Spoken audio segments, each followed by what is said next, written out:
Hi Pisces, and welcome to your reading for November. I'm super excited to be here with you guys, and I'm glad that I'm using my mic because Aquarius and Gemini recorded with my laptop. That's okay. Pisces are cool. Anyway, so hopefully you guys are doing well. I'm excited to be here. I want to make an announcement because I had this thing mentioned, and if I don't say it now I'll forget, but YouTube's taking off emojis, I think, because they're saying on November 9th the emojis are going to be, picture messages are going to be deleted. I don't know what that means, but just in case, don't emoji me, write say hi or draw a heart with brackets, whatever. If you guys want to subscribe and comment, hit that notification bell. That's by your subscribe button to let you know that I'm posting a video, okay? And if you want to watch this video, which is the Vimeo extended, just go into the Vimeo pages down below and it'll be there for you. So this is one of the hardest readings I've seen in a while, to be honest. Not necessarily bad, just a lot of different things going on. And what we're going to talk about today is the astrological signs. Then I'm going to go through the astrology with you, and then we'll do a tarot card reading at the end, a Celtic cross. So we're going to have lots of videos in November because there is going to be Sag, Jupiter, the nodes are going to shift. There's a lot of different things, moons, whatever. So I don't know how I'm going to organize it yet, but I know it's going to be a lot. So this is going to go how it's going to go. And hopefully you guys enjoy the message here. But this is your main tarot video, the big summary of the whole thing, and I hope it helps. So I'm pretty happy with how it's turning out. So here, with Aries, really strong energy, Pisces. I was actually really surprised. Both Leo and Aries, I feel like, are coming through really strong for you. Real opportunities to make valuable connections. With Leos, I'll explain in a minute what's going on, but with Aries, I think it's very much, if you have an Aries in your life, they are in some way really helping you carry through this energy, and I feel like there's this bond. Maybe it's a bond over Chiron, because Chiron's back in Pisces this month, and so maybe in some way this is a bond over Chiron because Aries had Chiron in it, and so you guys both feel that effect right now, and so maybe this is like that friendship connection, like I get what you're about, buddy, and like hugs and all that. Okay, with Tauruses, if you're dealing with a sun, moon, or rising Taurus, I suspect that there will be a degree of having to wait to see things, how they will go and which way they will progress. There's a level of investment into this relationship in order to find success. If you're dealing with a Gemini, prolonged wait. One person may be asking the other for help or support. Remember, all my readings are for sun, moon, and rising. So help or support. This could be asking back a favor. So they're hitting you up and they're like, yo, remember when I helped you with this? Or maybe you're hitting them up and like, oh, I helped you with this. Maybe it's time you help. Remember, they are a mutable sign, and so don't expect a flawless communication. We do have Mercury retrograde in your 10th house, so if it's in the area of work, then really allow people the space to communicate. Communication is going to be strained this year, even more so than before. And then in the best way to overcome a situation is to walk away from it. That came through really strong before, and I see it again now. But with Cancers, I feel as though if you're dealing with a Cancer sun, moon, or rising, there may be a distance that grows between you and them. One person walking away from the other, or possibly an emotional distance. Maybe leaving bad troubles behind, you know, the things that were not working. Oh, forget about it. Let's just move on and find a better dynamic. It doesn't mean a breakup. It just means that there's this kind of, whatever the pressure was in your relationship with the Cancer sun, moon, or rising, there's an active and determined decision to walk away. Okay, from that thing, or possibly walk away from each other if it's not working. If you're walking away from each other, there's someone who is giving advice about that. So over to Leo. With Leos, I feel as though passionate connection, just as with Aries. However, maybe some of those feelings are not being shared, so there's at least an initial impression that things are not working, but there's still a very deep love there. An unexpected connection with a Virgo, one that you may have thought was over, but one that begins again, a new friendship, an intergenerational friendship possibly, or maybe some type of unexpected event that comes through that's positive. I feel as though this is a refreshing energy. Aries and Virgo are giving you lots of refreshing vibes this month so far. With Libra, it's even better. They're putting in something really a value added thing into your life. Something unexpected, something fun. If you have a Libra partner, sun, moon, or rising, it could be quite a physical month between you and them. Very sensual. Okay? If you're dealing with a Scorpio, there could be a change with regard to work and money circumstances between the two of you. This may change your relationship. It could be the beginning of something, or it could be the end of something, you know? If it's the beginning, hey, let's do this now. Be careful with that Sag retrograde. I'll show you guys that in a minute. But if it's an end to something, it could be something like, you didn't say what you were going to do, or you ran away with my money. How dare you, you scumbag. Those kinds of things. And then I feel as though with Sagittarius, very, very good connection with regard to boundaries. I think you need your boundaries respected a lot right now. And I think that maybe this comes from you being so generous that people take liberties and they don't deserve to. They're not supposed to, but they do. And so maybe with a Sagittarius, personal boundaries are reaffirmed. Typically trying to get away from a Capricorn, sun, moon, or rising, it may not be a big deal. It may just be you don't want to in some way converse or connect at this time. Aquarius, really good connections. This is showing up everywhere. Clear way forward. Here are our ideas on what to do next. 1, 2, 3, 4, 5, 6, 7, 8, 9, 10, 11, 12. You know, boom, boom, boom, boom. And then we have the Ace of Cups here. So this is for Pisces. So you're getting a new relationship this month, Pisces, a friendship or a romantic relationship. Or I feel like you are also experiencing a new relationship slash it's either a new relationship or you are in some way, how do you say this? Changing your expectation of what you want in a relationship. A new relationship with a Pisces as well. If you know a Pisces and you're a Pisces, that's okay. 2 fish, you know, it's in your sign, so maybe the connection.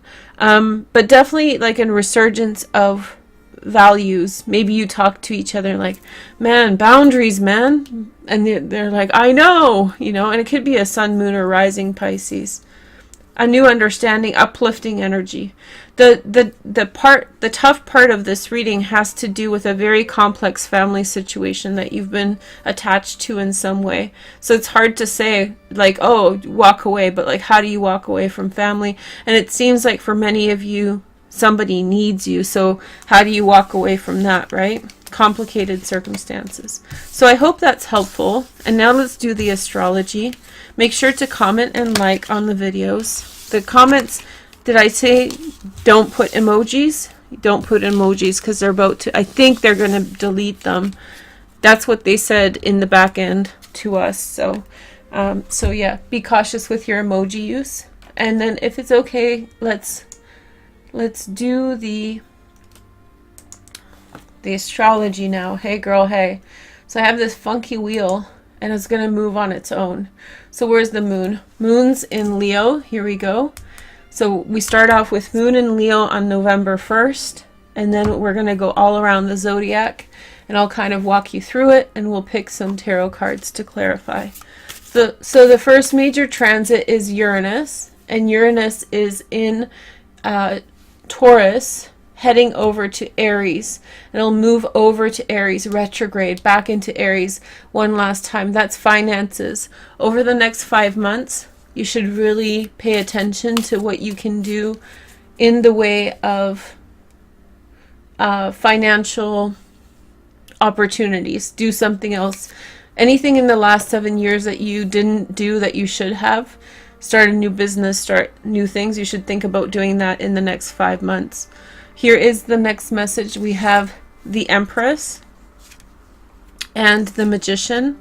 Maybe something your mother suggested you should do. Maybe it's time to do it. Maybe you thought it was a bigger dream than what you could create. Maybe Uranus going back into the second house will in some way provoke you to try again. Dream big and try it.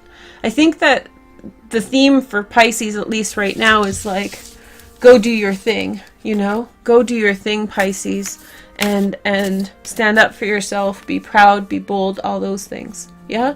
And then we have the moon in Scorpio, the new moon in Scorpio. There's the moon. That happens on the 7th of November, and so the moon is heading over there on the chart right now. New moon in Scorpio at 15 degrees in your 9th house. We'll do a dedicated video for that. And so new ideas coming through, insight, and possibly like new beginnings for travel, long distance travel, new beginnings for school. Okay, so we have the 5 of Wands, the Ace of Rods, and here's that Page of Pentacles. That was for Page of Pentacles was to do with a Scorpio too. So somebody is giving, I think it's like a business idea. Hey, why don't we do this? Hey, good idea. Let's do it, you know? And maybe from a period of stress and worry, not sure which way to go with things. Maybe there'll be this kind of like, hey, let's defy the odds and try doing something really cool. So that sounds good. Or maybe, hey, let's take a trip. You know, something exciting. The Ace of Wands is an exciting card, and it's uplifting. And then we have on the 8th, the big showstopper. This is Jupiter, and this is your MC line. There goes the new moon. See, it's almost there. But we have Jupiter at the top of your chart heading into your 10th house of career. This should be an unstoppable time, an unstoppable time for you with regard to work. And when Jupiter moves into Sag, career should take off, and you should really focus on kind of getting the most out of your career as much as possible. Let's see what cards I get for this. So we have the Ace of Pentacles, a new job, possibly. If not right now, that's where it's going. The King of Swords, a Gemini, Aquarius, or Libra, and then the Devil. So I feel as though there's good opportunities, but they are being mitigated by somebody who's hypercritical. Be careful of somebody trying to hold you back. Be careful of somebody trying to put you in your place, you know. Some people do that without you even really being too aware of it. Like, they'll smile and be nice. Oh, there's Jupiter and Sag. You see it go over? So I feel like they do it even without... They may do it even without, like, how do you say, the intention of it's just the way that they formulate their mind. And so I think that you should be cautious. This also can be a protective energy as you start something new. A Gemini, Aquarius, or Libra, Sun, Moon, or Rising is protecting you from the follies that, in terms of career, you know, too many fish in your basket at once, you know, will sink the ship. Mars is moving into Pisces, thank goodness. So that's going to go over your ascendant. Once Mars moves into Pisces, you will have about a 4-week transit of really wonderful energy, upsurge energy. You will have a lot of energy, vitality, excitement coming through. We also saw the node switch right now. I'm a little bit behind, or not yet, sorry. So Mars over the ascendant. I'm getting excited to tell you about the nodes. You'll see that in just a minute. This is the north node, and this is the south node. We're getting there. I got sidetracked. But Mars in Pisces, 4 weeks of extra energy. Let's see what you guys get. That happens on the 15th of November. unsure energy with Mars. With Mars here in the 12th house, unsure energy, Ace of Cups. I think that you're going to have a Nine of Swords. Okay, so unsure energy, you don't know how to use it, you don't know how to apply it, or which way exactly to take things. But I think that there will be, I think maybe new relationships, exciting prospects, exciting directions. And then the Nine of Swords, you're very vulnerable, Pisces, to suggestion. And I see that over and over again in your spreads. The energy that you should go with is do your own thing, your own way. You're probably going to get it done better than what anybody else will say. However, for some reason, you keep on listening to other people who suggest to you that they know better than you, and you fold in a seed and go along with their plan. And then you find out that, well, you know, but in some way in your mind, you still kind of think that that has to do with you somehow, rather than the fact that you had taken on somebody else's discernment that wasn't as good as yours. Pisces, I think that there's this overall lack of real understanding of how good your discernment is. If I would to have an advisor of any kind, I would very likely choose a Pisces, you know, an observant Pisces, hawk eyes, hawk intuition. So I don't think that you should necessarily play the games of listening to other people's opinions. It'll only hold you back, and especially after the 15th when Mars moves into Pisces. Venus goes direct. Venus goes direct in Libra in your 8th house. So final closure between the 1st and the 15th of and the 16th of November. Final closure with regard to people who have passed in the past. So take some time. In Eastern Europe, we have this holiday. It's called the Day of All Saints. It's on the 1st of November when you pay homage to people who have passed. And so maybe this is a time for you to have that kind of spiritual closure with regard. There's Venus going station right there. This is the 15th of November we're looking at. So she'll go direct on the 16th, and that is probably the end of that cycle. Hopefully you will have healed some of your loss and condolences to that, right? Grieving.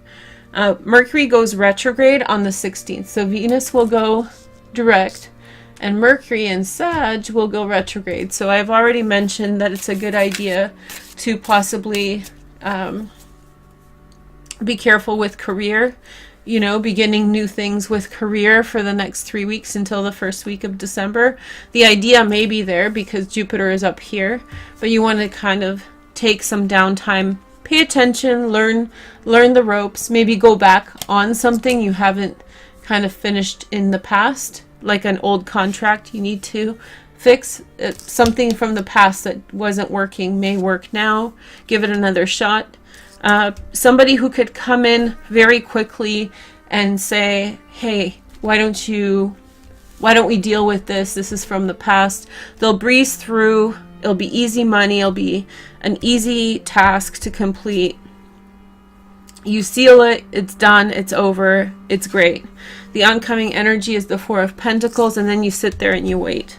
And then you wait for your right opportunity. So deal with something from the past that you were not able to deal with before. Somebody breezes through in some way. Someone breezes through in some way who you have business with that you need to settle, and then finally you will in some way hold on to what you have. It's that time isn't ripe to act now, if that makes sense. Okay, so that's to do with Mercury retrograde. And then we have the nodal switch, which I kind of paused to show you guys. So we have the North Node moving into Cancer, which will give you an emphasis of on romance and romantic relationships and children. And your south node is moving into the 11th house, which has a lot to do with friendships and releasing karmic patterns with friends. I'll do a special dedicated video, but that's probably going to be the video that I extend onto Vimeo as a bonus feature this month. So if you want to get the buy all option, you can get it now, and then as I add videos, they'll all be there. But specifically the north node and the south node this is the general area of focus in your life. And so last year your focus was productivity, and you were releasing spiritual gunk from the past, karmic stuff, spiritual gunk, things you didn't need anymore. And now you're kind of releasing unhealthy patterns with friends, and the direction that you're going is your desire, which way you should go, children, as well as romance. So let's see what cards you get for the nodes. The 7 of Cups, some romance available. This is the 5th house, you know, romance. A new romance appears. The 6 of Pentacles, reciprocity, the balance of give and take between people. And the Lovers, which is a romantic relationship, a family relationship. This is a relationship that could get a lot serious over time, especially as the node, ironically it's not in romance, but here, as this clears Capricorn over the next 14 months, you will do a lot of releasing of unhealthy patterns in friendship, and I think that will bring you closer with this romantic partner. This could be a very significant relationship that appears for you with this transit. We'll look at that more when I do your dedicated video, right?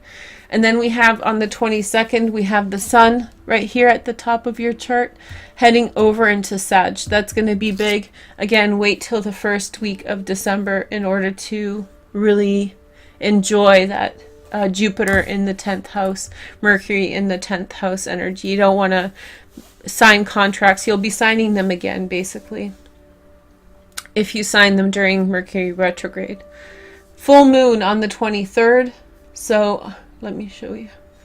Okay, so on the 23rd, we have the full moon that's going to be in Gemini. So here we go. And so the sun will be in Sag. The moon will be in your 4th house. That's home and family. So that situation that came up in Vimeo, that might be clarified during that time, that full moon. Clarity. I feel as though you're dealing with a situation of somebody else who has quite a bit of problems in your family group, and it's difficult to manage. It's difficult to in some way deal with. Here are your cards for that full moon. We have the 2 of Swords, friendship. And then we have the 7 of Wands. This is like standing up for your values. I will stand by the person that I am, that I said I would be. So I made a promise, I'm going to stick by it, right? And then we have the card of Cancer, which is the sign of Cancer, which is the Chariot, which is victory. So I think it's been a long and hard road to prove that the moral superiority of the position that you took, not like superior to other people, but like the virtue of being good by standing by your word and supporting family members. But I think this full moon is going to yield for you some kind of positive windfall, some type of gift. It may not be from that person directly. I have a feeling they don't have a lot of money, but this could be the universe is going to bless you with something really beautiful with this full moon. We're about to see it. It happens on November 23rd. And the final transit that I want to tell you guys about is Neptune retrograde, going direct in your 1st house. This is going to be a very creative period also when Mars and Neptune create a conjunction. And so the full moon puts this position on a square. You see that here.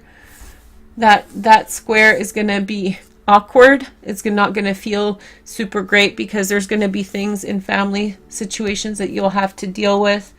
But the creativity will definitely be a big push as well. And here we have on November 24th, a Neptune going direct, Mars heading towards Neptune. And in some way you might have ingenious problem solving for family situations, or maybe I think more like This is what I want to do with things. Inspirational stuff. So we have the Devil again. Feels like maybe somebody has an addiction. I don't know. King of Swords, a Gemini, Aquarius, or Libra. And the Ace of Pentacles. Offering a new way, but I would be very careful what the motivations are with this energy. What are their... It's not necessarily that they're offering you something for bad reasons, but I feel like maybe they're misguided there, or that maybe it's beyond them why this offer is not that good, you know. But it may be just the offer that you need to get away from a situation that's not good either. Maybe it's a situation that emancipates them from being a dependent onto you, and you set forward in a new direction, being free of that responsibility. Okay? Okay. So that is that. And now let's take a look at your tarot card reading. I know it's a big, big spread today, but I appreciate you guys, and I really like doing this monthly one. So I'm going to use the Blanco Nero, and it's going to be a Celtic cross. No big deal. Make sure to comment and like. No emojis. Like army. The Pisces. The goldfish, right? You guys are the original goldfish. Let's see. Okay. So here we go. Here is your first message. We have the Devil. Again, man. So there's things that you're not seeing. There's also this, the Devil's ruled by Capricorn, right? And that is here. Let me show you. That is here in your 11th house of friendship. So you have this energy here really pushing on you with regard to friends. So right off the bat, be on the lookout for friend energy that is not demonic, but friend energy that is in some way like not good for you, or in some way restrictive that you're dealing with, okay? You might be dealing with a Capricorn as well. Here is the next message. We have the Two of Pentacles, in some way really balancing things out. This feels like let's go forward 100%. Let's go forward 100 miles an hour, and you're like, whoa, wait a minute. We got to keep things in balance, taking things one step at a time. So you have this urge, or this sense of urgency to complete something, to move forward with things. Maybe it's that sun at the top of your chart with Jupiter. That's going to feel really good. And you may want to just basically really go for things at this time. Really go for life. Go for it. But I feel like maybe a part of you is proceed with caution, one step at a time. And that might be a wise kind of consideration. The next message is the Knight of Wands. Who's this person coming in and going? Maybe some of these, maybe some of this energy has to do with someone who's coming and going too haphazardly into your life. So don't jump into the pool on the deep end, because that water may not be as deep as you thought, you know? And so take it easy with this energy. On the surface, you may think that like somebody's going to stick around, but maybe not. And don't put yourself in a situation where you're helping someone else a lot, and when it's your turn to get help, they're not going to be around.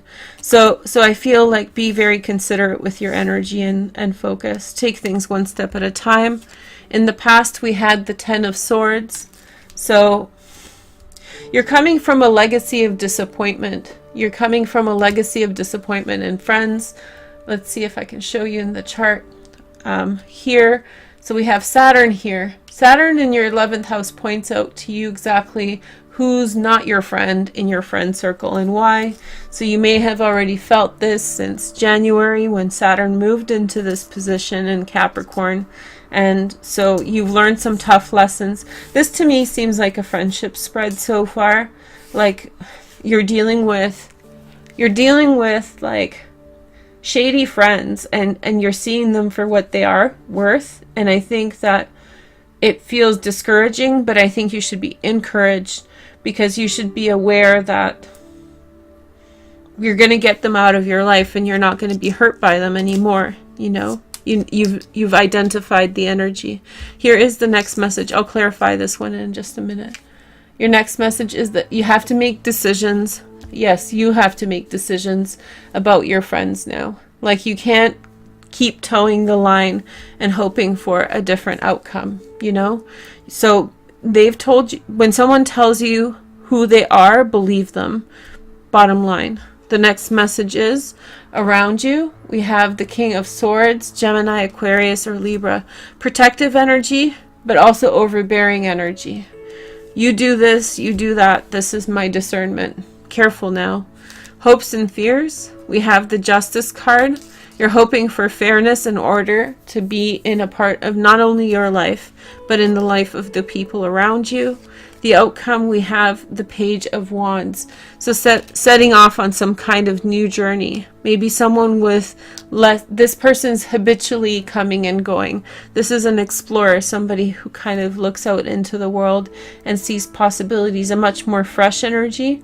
Maybe it's time to go a different direction, Pisces. I always forget this one. This is the long term. This is the short term. The Tower. Boom. So you can't keep towing the line in this friendship in the same way as you had before. This person's like, I told you so, but you're like, Dad, I just don't. Let me figure it out for myself. And it just feels very overbearing and not your type of energy either. Too much control. And I feel like you have to navigate this, and this person, it's like, you know, what is it called? Backseat drivers, you know? It's like a backseat driver in your social life. And I think that you're embarking on a new path. It's going to feel awkward at times, and I think that you should just, in some way, let things breeze over.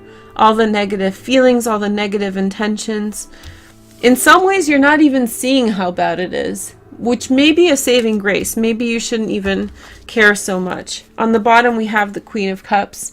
That's you. Isn't this a beautiful deck? A Pisces, Cancer, or Scorpio. So I feel like you have someone on your side.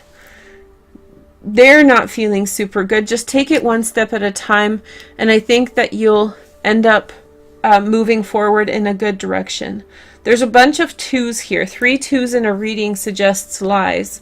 So where's this? I thought I saw 3. Where's this? Oh, there's 2 twos. Soulmate relationships. Okay. 2 twos means soulmates. I thought this, for some reason, I thought it was a 2. It's good that it's not 3 twos. 3 twos is a lie. 2 twos is soulmates. So even though it's a difficult situation, it's still full of soulmate energy, right? But this is not his life to live. You know, this is one life to live, Pisces.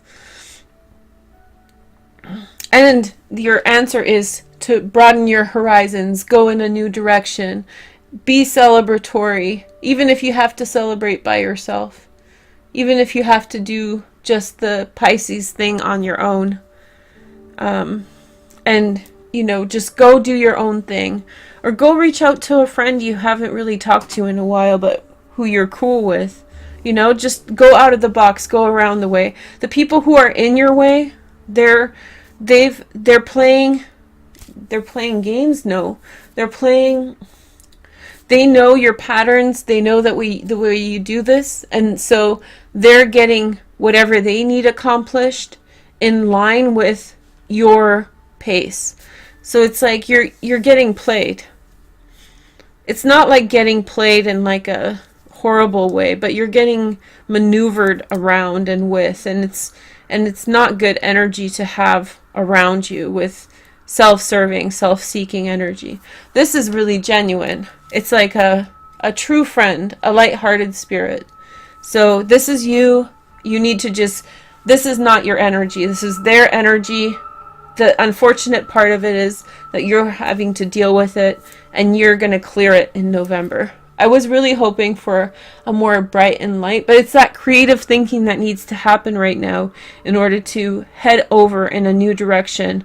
You have to really see things for what they are. Just because they're not mean, just because they're not bad people, that doesn't mean they're good for you. And you can get more out of life doing your own thing, setting a fresh path, rather than trying to force a situation, bind it down, you know, bind something down. It's like you're getting teased with things so you comply. Manipulation. I hate manipulation whenever I see it, you know. Gross. Okay, so yeah, we know what Pisces are going to do this month. Watch lots of my videos. Find out, go for walks. Do lots of walking this month. Go for walks, you know, graph out new territory. It's true, you really need to. And don't go by his route because you're going to end up miserable. Because you're no swords, king of swords energy. This is fire and air. That's going to burn you. That's going to make you really like the Sahara Desert, you know? Dry. So you need like your own answer. You need your own answer. You feel regret. You're thinking, look at her. She's just longing after this person who in some way, and it could be just a friend, but this person, all sorts of wrong for Pisces, okay? They don't, it may be incapable, but they're not. The bottom line is they're not cherishing and nurturing your emotions. You're not on a pedestal, and you need to be. I think that especially your emotions, you need to be with somebody who in some way cherishes your emotions and respects your emotions and gives you significance. Somebody who treats your emotions and the friendship and love you give as insignificant with a tepid attitude that's like take it or leave it. That's not good for you. They may not be a bad person, but they're not good for you. Okay, thank you guys so much for watching. I hope you guys have a wonderful November. We're going to do more readings very soon. Take care. Bye-bye. Hi Aquarius, thank you for joining me and welcome to this reading for September. I'm super excited to bring this to you guys. Let me just start off by telling you this little story. So as you guys know, my computer is janked up completely and I have to use like a old computer that has Windows 7. You guys probably heard about that. Well, the low-key thing about it is that computer is really, really rough, and it doesn't, the video card is such that certain things just fall apart when doing it, and it's affected my videos. So I've actually filmed your video several times. You can see here in the background through that little smidge here that I'm already trying to update something, and I've literally filmed your video 2 times and had to like redo it. So I'm near the point of tears, or I was, and guess what? So I had this moment, and the one thing that it's doing is that it's recalibrating my light. So my hand, I set it perfectly like this, right? And then it goes off and everything's dark. So what am I supposed, I reset it again and then it goes off. It's like been literally driving me to the point of tears. And so I took a break and basically was thinking about everything, and I realized that this reading is no longer just the eclipse reading for August because we've passed that point, but we're really talking about September, and that kind of clicked in that it was a September reading now that the eclipse is over. I'll tell you guys about the August eclipse because I think it's really important. Look what else I missed. I'm not going to even stop. I'm just going to switch it with you guys there. And whoever's going to be cool with it. Aquarians are chill, so I know you guys are going to have my back on this one. Anyway, so anyway, the August eclipse does influence September, and I've just decided to just go in the way of September and just screw everything else, right? Yeah, it's not been a fun experience, you know, but I don't want to buy a new computer because the computer I want, they just came out with those kinds of computers, and it's the video card that I'm looking for and the chipset, so they're brand new and they're super expensive, so there's no reason for me to have to buy a computer while my new one is getting, I already have my newish one is getting repaired. Anyway, long story short, Lilith is up my butt and I have an Aquarian moon, so hopefully this kind of frustration that you guys are sensing or I'm sharing is something that hasn't hit you too hard, but my moon is at the other side of Aquarius. It's by Pisces. So those of you guys who are born in January, I'm sorry, I can imagine just how intense it is right now. And the moon is a weird position. So those of you who are Aquarian moons like me, it's a really sensitive position for this transit, because it's all our emotions and it's the reflection of the sign and all of that stuff and the soul. And so getting trampled by like a ton of bricks is not very easy. So if you have an Aquarian moon, sun, moon, or rising, it's really about pacing yourself. So today I just slowed down. I took a little bit of a rest, which is actually really hard for me to do because I just keep going. Don't let it get under my skin. I did a lot of self-talk, like, Varush, cheer up, you know, you're doing great, and all this stuff. One of the reasons why it's getting to me is because it's already been so many things, one after the other. If it wasn't school getting in the way, then it was something else. And I really don't like latency, and it's just been one hurdle after another. But you know, you have to be strong, and at some point I'll get out of this tunnel. So I hope you guys do too. I hope this allows you to have some catharsis and some food for thought, especially Aquarian suns. You guys who are born in January, be super careful with, you know, communicating with other people, communicating with your partners. I'll get to that in just a sec. But just really, an Aquarian rising, be very careful. Aquarian moons, we're going to internalize this transit, so it's going to happen on the inside. Whereas the Aquarian sun and rising, you do have a tendency to externalize what's going on. So it can happen very quickly for you, something you don't want, right? Here is your first card. We have the Goddess of Fire. Hey girl, hey. I love this message. I actually don't read these books anymore, but I love these cards so much. They're the Oracle cards, Tools for Transformation by Charlene. So I feel like there's something very significant that's come through in your partnership area of your life.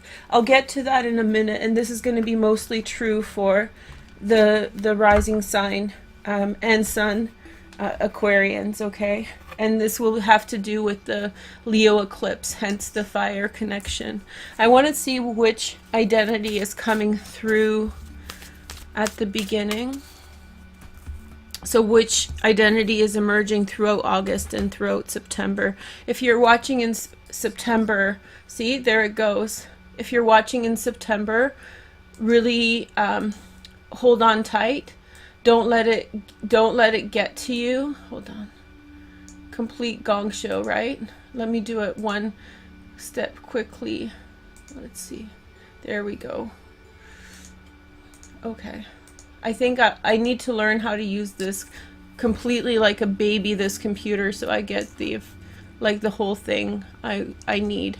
Anyway, so if you're watching this in September, I hope you guys can vicariously live through my experience here, and I hope it helps you to kind of like connect with the frustrated energy so you can kind of see how it manifests. It's really hard to explain, Lilith, because it's different for every single individual. I really wanted to get all of these videos out to you guys before the eclipse, but because of all this, it was nearly impossible, and it's my temperament that's being completely challenged with constant, you know, if not this and that. So I hope you guys see the whole gamut of what's going on. But if you're watching in September, watch this, because it'll help you reflect back on August and then understand where I'm taking you guys, where I'm explaining for you. So your message is the animal instincts, right? What does an animal do? It's very like reactive. That's where animals kind of have a hard time sometimes.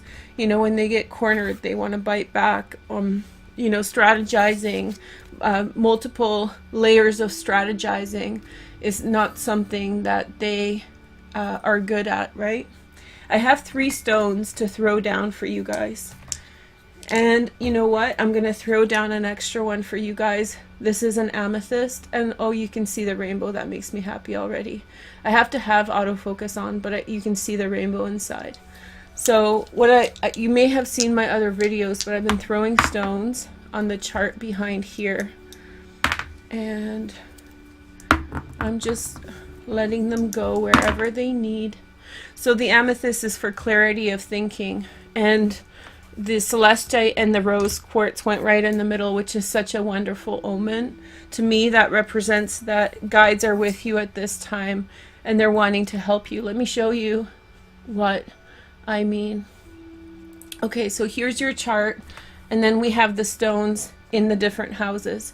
However, the rose quartz and the celestite went right in the middle.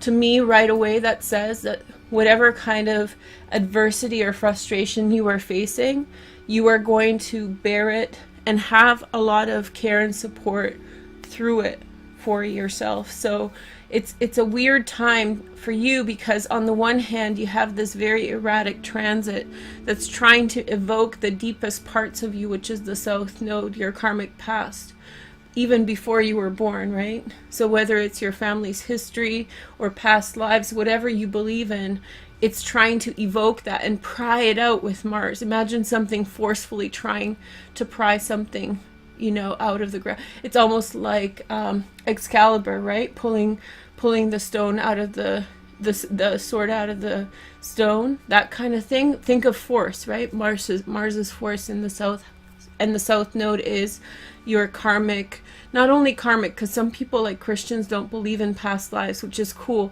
If you're Christian, then think about like the consequences of what other people in your family did before you were born, in your community, the belief systems that and the cultural beliefs that you were born into, the things that need reforming, right? So we all have something. And then Lilith is the problem. All alone, this would be like a triumphant change, and it sort of still is. It's still sort of big learning opportunity, but it's really put under pressure with Lilith there. At the same time as the biggest push of the year is happening in your 12th house. And what is the 12th house but deep psychology and dreams, right? So be really careful. And what did come up here? Sorry if this is a little dark, but this is the red tiger's eye, right? So this is connected with Mars, it's connected to Saturn, it's connected to Pluto, that's all in the 12th house. Mars actually goes between the 1st house and the 12th house for September. And so what this means is, like, be careful that your dreams are going to fester with weird thoughts and ideas, right? Your dreams are going to be full of kind of whispers in the dark, you know? Don't believe them so much, but some of them are going to be very imperative for you to grow from. This is the big push to get over something, to transcend a personal block. This all happens in the 12th house, deep psychology, right? The subconscious. So in one it's like getting a facial and a peel, right? And then you have to avoid the sun. That position or that skin is exposed, and it's kind of purged, right? So you have to kind of nurture it, protect it, until such time as you can, that layer can rebuild and you can have like more resistance to the sun. And so at the same time as there's this, you know, shift, it's like when you're doing process or therapy. Imagine being in therapy several times a week. It's really hard to do anything else, especially interact with other people. So it's like doing therapy 3 days a week about like your childhood or something, and we all have stuff in our childhood that is just touchy, right? And then in the 1st house, or for the most part, many of us do, but the point is you can imagine it, right? And then at the same time in the 1st house, being forced to do like conventions or something really public where you're interacting with people and you're facing people that have good attitudes, but people who also want to get a rise out of you, right? Or situations, it doesn't have to be people. And especially your trigger point, I told you guys before, is corruption. Aquarius, number 1, corruption, unfairness, those kinds of things. And not only for yourself. It's like you guys are the ultimate keyboard warriors, right? So it's true. You put in I bet half the people who are on the internet, you know, typing their thing. They're Aquarian types because they have so many ideas. And justice, fairness, you guys want to change the world. And you want to communicate doing it. You guys are the natural ruler of the 11th house. So you have Mars there propelling you to make a personal change. You guys thrive off of that, right? Well, at the same time, you're in this kind of sensitive environment where you shouldn't actually be exposed to anyone. You know, you should be, so, but you live your life, so you have to be, so you have to honor that. So that's kind of September right there, and how that interacts with the eclipse that happened in Leo, which is your 7th house of partnership. Let's see if I can get my pointing stick here. It's a little far. So we have Leo, the 7th house of partnership. That's where the eclipse happened on the 11th of August. And so I feel like new partnership things got defined. New partnership truths came through in the forefront of your life. New awareness about partnerships and where you want to go with things. To add to this, the sun is moving into Virgo. Mercury is going to soon start moving into Virgo once it finishes retrograde. This is September 12th, by the way, the chart. One of the things I can't change is the dates, so we're screwed with this, but that's fine, whatever. And Pallas Athene in Virgo as well. So it's like the 8th house has a lot to do with change, and this could be a very like big change associated with fairness and justice. Pallas Athene is a justice asteroid, it's a fairness asteroid, although it's kind of it can be argued, you know, about what that is. So watch that animal temper. And then on the new moon eclipse, goddess of fire, you know, the partnerships, and they don't have to be romantic. This can be a man also with a feminine fiery side. But the 7th house, partnerships, locking in on partnerships that are going to help and support you throughout September. But go slow, you know, and it's hard for an Aquarian to go slow. The reason I threw down this amethyst for you guys, and I want to show you the rainbow just to be a little bit more happy, is the 2nd house. Clarity of thinking with regard to money. Big ideas with money. It's Neptune right there. But some of those can be somewhat, you know, biting off more than you can chew, that kind of thing. And so you want to go really slow. Amethyst always tells us that's the area of life where we need some type of clarity, health, a healthy disposition. I also got these cards, so since everybody's waiting for readings, I've wanted these cards for a while. My friend, since I started the channel, has been posting these on Facebook. She doesn't do it anymore, but I really like them. And so they're the sacred geometry cards, and I'll pick one for you, okay? Some of them really turn up poorly on the stop. Just stop. Stop picking on me. Okay, so this is the part that I need to remember. This is the part that I kept on getting mixed up on. Okay, I gotta close the wheel, and then I gotta change, you guys. Change the lighting, or we're gonna be totally messed up. Well, that didn't work. You guys have to bear with me. It's so indignant. Like, as a Virgo, I really wish that everything could flow smoothly. So to go through this, stop. Just stop, you guys. Stop. Hurtful. This is hurtful for me. Just be patient, please. Okay. I'm sure many of you guys will send out consolation statements, and I appreciate them. So what do we got? Everything should be fine now. Let's see if I can fix this. I'm so sorry. And I'm sure somebody's gonna speak their mind. Speak your mind at me, but I'm probably not gonna pay much attention because I'm so frustrated by this. Just stop. Do you see? I get to this point, like, the whole reading's almost done. I still have to do your tarot, but in this one I was like extra verbose, and it all goes to hell. Like, it's picking on me. It's like a gremlin's crawled into my computer and it's messing with my settings. Ah, darn. Okay. I can't do that. Well, maybe. Let's see if I can. Ooh. Ooh. Did we just fix it? This is not fair. What are you? It's just purposefully. Okay, so you guys have together we fly. That's a nice card. So this is a card of union, which is bringing us back to focus on the center of that astrological wheel, right? Right at the center we have rose quartz and celestite, which is support and love that is coming into your life. So you should be happy for that. And I think that there's a little bit of a union energy going on where you're connecting with someone else. I'm just moving this in so I can lay down your tarot cards. So let's look at your tarot cards. I'm going to give you 6. I'll try to boot through it. I hope that the whole thing is an immersive reading and is helping you work through certain things. This is what September is going to be like, just so you know. For the moons internally and maybe showing up externally a little bit. Aquarian suns, especially if you're in January, man, just take it easy.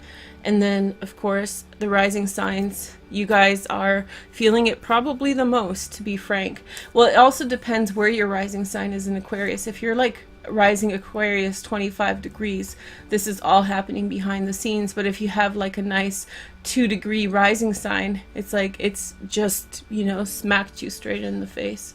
Here is your first message. So we have the 8 of Pentacles. Okay, so this is the Sun in Virgo. In this deck, it's Moon in Aquarius. But this is like really hard work and tenacity. You want to strip away all the problematic consciousness things, the things that get into your psychology, into your psyche, and strip those away and just bank on focusing on practical things, the things you can control.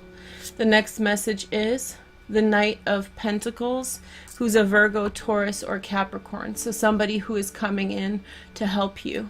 This is the person who could be coming in. They could be an air sign or a fire sign, but they could be an earth sign. And I feel like somebody's coming in to have your back, and I feel like they, you know, I feel like they have good intentions.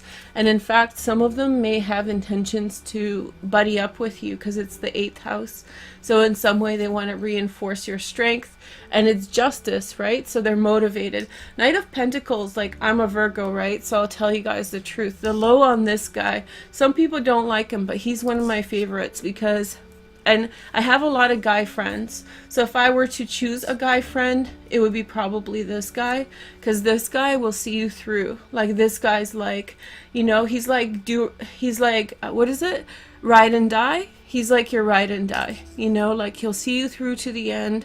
He's real solid. So Aquarians aren't naturally well aligned with most earth signs. The angles are a little wonky, but I tell you, you know, if you have some other complementary aspects, you guys can get on really well. And yeah, so, but he can be any sign. It's just a super earthy ride and die guy that's got his that's got your back. It might be concerning work. And look here, in September you have Jupiter, Venus in your 10th house of career, and actually Venus is going to be up there for a while, right between your 9th and 10th house. This is your 9th house of philosophy and ideas and your 10th house of career, and she's going to retrograde between Scorpio and Libra in October, and that's going to be really good for you because you're going to have a reset with regard to who you are, regard to your career.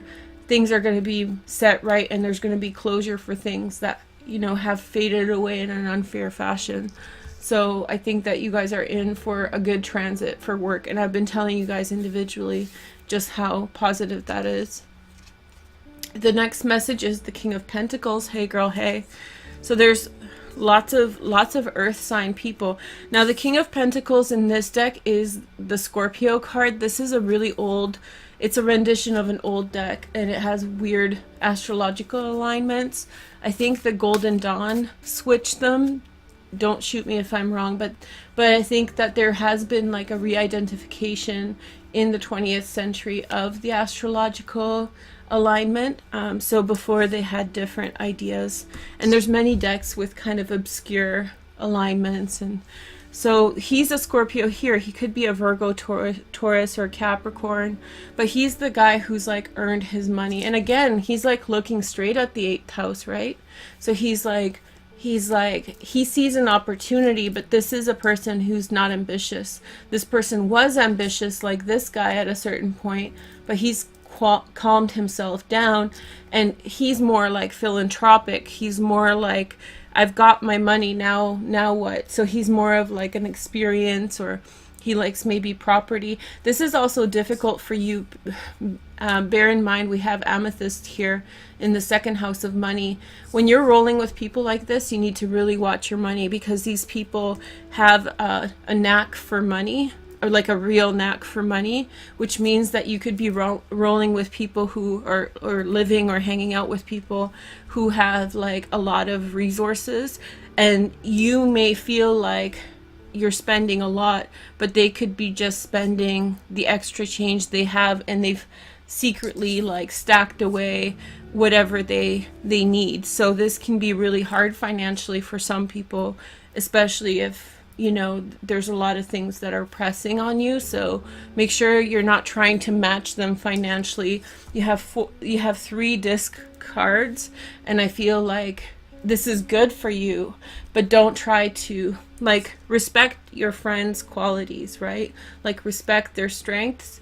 You have your own strengths, and don't try to, and especially with material stuff, people tend to try and it burns them out, and it's not a good scene when it does, because money is like, it makes the world go round, right? So use it, don't abuse it. Learn as much as you can from these people. They're really smart with regard to money. The next message is the 7 of Swords. So maybe some careful moving around with regard to work, carefully trying to adjust to the right position. It's almost like you're fishing, you're waiting for the right opportunity to move ahead. And then you have the 9 of Pentacles, Venus and Virgo. I said 4 disc cards. I want to see if this one's going to be a non-disc, because that would be awesome. And if you don't believe me, just rewind back 2 minutes. But the 9 of Pentacles is Venus in Virgo, and this is like, you have money in your pocket, and what are you going to spend it on? And don't be foolish with your ambitions for your personal wealth. So don't start daydreaming about what you can get in a situation. Here is the next message. We have the 4 of Swords. So I called it, this is a little bit of rest that you need, and I feel like you need rest. I feel I need rest. Well, I'm good, but with all of these changes, by the way, another reason to watch your money and your interaction with friends, especially over money matters, is Cupido. That's this guy here that looks like Jupiter with a little circle, is at 27 degrees of Sagittarius, which is the galactic center. So I feel like you are making these kinds of together we fly opportunities, but there's some like primordial, maybe hierarchy related things that could push you in the wrong direction, and you could get tunnel vision and make certain changes that you don't want. Anyway, thank you guys for hearing me out. I hope that this was helpful. I think you guys are the ones who need the most right now, so I wish you all the best, and I think you'll be very, very successful if you calm your tempers. I think that's the ticket through. Okay, so I'll talk to you guys soon.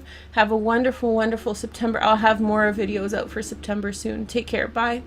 Guys, thanks for joining me and welcome to my channel. This is your reading for December 6th. I'm super excited to be here. Let's take a look at your cards. So here is your card. We're going to take a look at some tarot cards just to introduce the reading. So let's see what you've got. Okay, so here we go.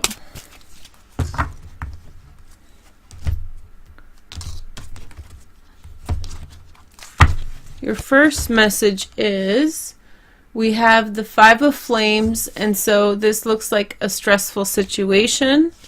And then we have the 3 of Chalices. So there's more than one person who's involved in this situation, and it's causing a lot of stress for you right now.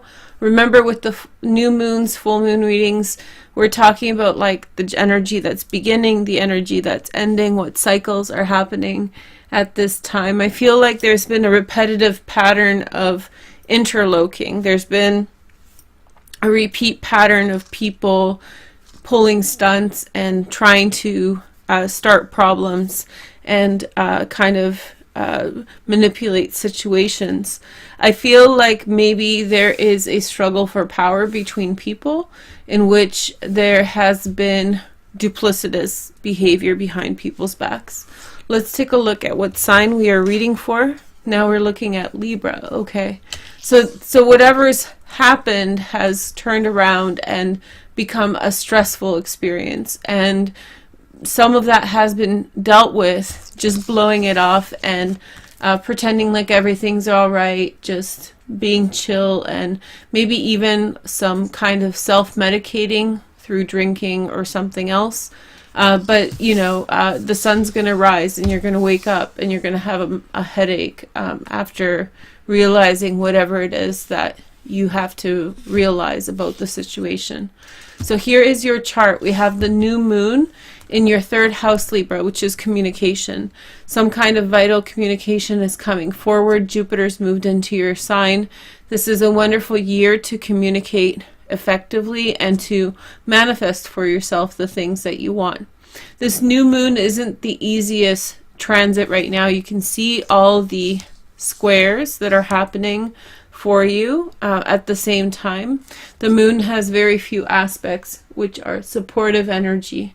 So the blue lines are more circle-like energy, fluid, you know, and wavy, and the red lines are much more square, and they're much more rigid and not easy to change. That's why they're often considered negative, but they're not necessarily negative. They just have that kind of square wheel, rat-a-tat-tat kind of flow to them.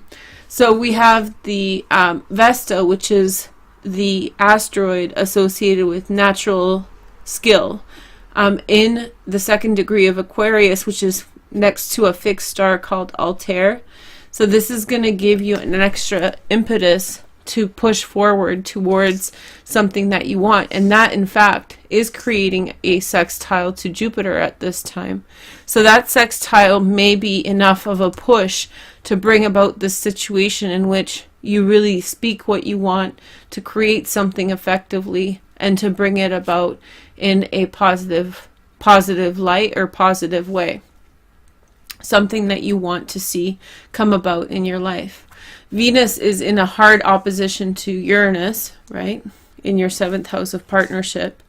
And it's not, oh yes, it's oppositional. It's just because Uranus is on this side of the 8th house cusp. And then also she is actually in a semi-square to the, I don't think you guys can see it. Not all lines on the chart are drawn, but it's a semi-square to the sun and moon in your 2nd house. So Venus is in rulership in the 2nd house, right? She's the ruler of the 2nd house, typically in Taurus. But in your chart, this is Scorpio. So she's really strong here. And she's creating this semi-square, which is like a bit of like a square wheel in and of itself. And so if you may find yourself in conflict between material gain and what you truly want to say about things, Libra. So there's this kind of trade-off between your goals for buying things, material wealth, and what you are inspired to say. So there are two separate things that are kind of coming into conflict at this time. Two separate topics, right? So maybe you want to go shopping, but you have to go to work. And maybe you work at a place in which you're not necessarily too inspired. Something like that. Here is the next message. We have the 9 of Flames. So I feel like you intuitively understand that it's time to regroup. Go back to the drawing table and to like rethink exactly what's been going on for you socially.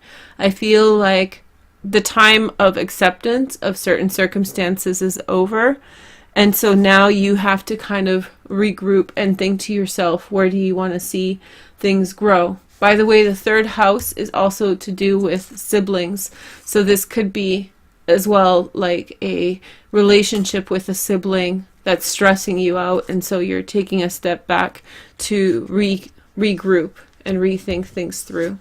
The next message is the Ace of Crystals. So this is like an Ace of Pentacles, and what it represents is maybe somebody has a new beginning, a new financial beginning, and maybe that's a part of the conflict or the situation that's not working out.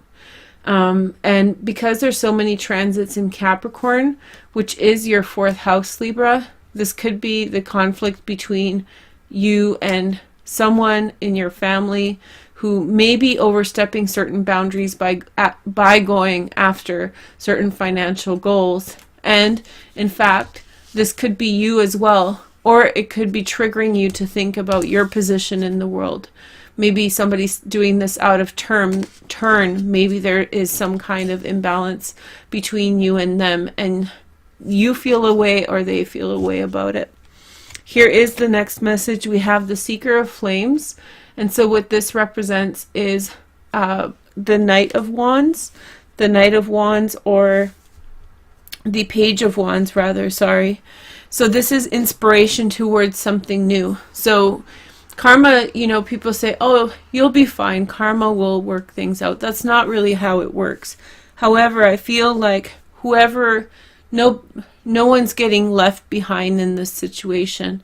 The Seeker of Flames is an idea that is spawned within the heart to inspire a new direction forward, and that is the new moon in Sagittarius. So if you feel like you've put into your family a considerable amount, and now one of your family members is taking kind of an absence because they have a new beginning, you too will have some type of new beginning after you get done with this destructive and not destructive. The energy that I'm trying to think of is distracting energy of the 5 of Wands and 3 of Cups. Okay, so it's almost like, you know, you first while out, and then when you settle down, you're like, oh, I can work with this, I can find something better. And what you have is the Magician. That's a beautiful card here for your 3rd house. It's actually suggesting that you will very constructively think forward on what to bring forward and how to articulate it. On the bottom of the deck is the Page of Swords. This is a Gemini, Aquarius, or Libra, Sun, Moon, or Rising. So this is maybe you kind of having inspiration. This could be also a connection between a fire sign and an air sign, as there is kind of thought about exactly which way to move forward. This can also be actually a resolution to your family situation. After the dust settles, you'll figure out exactly where to take things with them. Let's take a look at the Angelarium Tarot, just for a quick card. So we have Sandalphon, which is the angel of the new life. So the Ace of Crystals can represent family birth. Somebody in the family is pregnant, or possibly with that there's a corollary in which you find something new for yourself as well. So what seems like really trepidatious, difficult energy actually becomes quite solid. So I've been forgetting in some of the readings, I think Aquarius, Gemini, and Capricorn, though they're not going to like this, but I want to play a game with you guys, which is called rock, paper, scissors. I think everyone in the world knows how to play it. So if you win, then the answer is yes to your question. So you have to think of a question. And if I win, then the answer is, well, I want it to be yes for you too, but you can figure out, you can give it any property you want. So you can say to yourself, if I win, then this is going to happen this way. And if Arush wins, it's going to happen that way. Okay? So ready? So let's just play this just for fun. 1, 2, 3. Oh. So we'll see what happens. Okay, thank you guys so much for joining me. I hope you have a wonderful, wonderful new moon. Libra's looking pretty good. So take care. Have a nice day. Bye. Capricorn, and thank you for joining me, and welcome to this reading for July through December astrology for your sign. This is supplemental astrology readings for the main tarot card reading on YouTube. So you can check out the tarot card reading for the whole year down below in the About section. I provide a link, or the second part tarot card reading for June through December. So both are available down below. I also have the links to my astrological reading from Instagram and the individual readings for each house. If we get the Instagram post up to 500 likes or hearts, then I will make some of those individual astrological house videos free. So I did 1, 2, 3, 4, 12 houses, right? To clarify each area of your life. If you want to rent a video, you can go to Vimeo and rent each house that you want to watch, and all that's provided down below. Okay, so so that's it. At this point there's a lot of content for the year ahead. We're focusing on the second part of the year. I hope you guys are enjoying yourselves, and yeah, I'm very happy to be here. Hello from the past, hello from 2017. So we have new moon eclipse that is going to happen in Cancer. Okay, so I'm ahead of myself, sorry. Yeah, so there's a new moon eclipse on July 12th. Let's talk about it. It's in your 7th house, eclipsing in partnership opportunities for you, Capricorn. You definitely want to entertain that energy and welcome that in. That's a really good energy for you, bringing something in terms of partnership, love, stability, romance, that kind of thing. Okay, there's also the direct movement of Jupiter finally in your 11th house. So this is when your friendship dynamics start improving and your social relationships improve, and you start getting that luck and abundance to do with friendships again. Lots more people are befriending you. You're making really cool connections. July 5th we have Chiron going retrograde in your 4th house. And so this is the house of home and family, and so this is going to continue until December 9th, when Chiron ends up again in Pisces. So Chiron represents what we're healing at this time. So for you, you're definitely looking at your family situations and house situations and dynamics between yourself and your inner circles. This is going to be a long transit. It lasts 7 years, so you're going to do a lot of healing with regard to home and family. Okay. So that's it. And then on July 26th, let's see, we have Mercury retrograde. This is the second retrograde period in Leo. This is happening in your house of ending, so be careful what you say, or you might provoke a premature ending to something. Mercury retrograde is July 26th through August 19th, so it's a few weeks in the middle of summer, and it is in your 8th house. Also be very careful with any kind of resources with other people's money, other people's financial assets, or shared resources with others. At this time, things can get out of hand. You don't want to sign anything. You can revise stuff, but I would not necessarily sign anything new. Lilith also moves into your 2nd house. Be very careful for the next few months with regard to your spending habits, especially in this first part. Let's say like August 7th and August 27th. In August, when Mars is retrograde and Lilith is conjunct Mars, similar energy to Pluto conjunct Lilith, similar energy to Saturn conjunct Lilith, provoking kind of ambitious spending, or maybe even kind of blind spending. Mars retrograde is lazy, is not necessarily full of energy, easily manipulated into anger or something like that. So you definitely don't want to mess with this energy. You want to take it easy in terms of your wallet.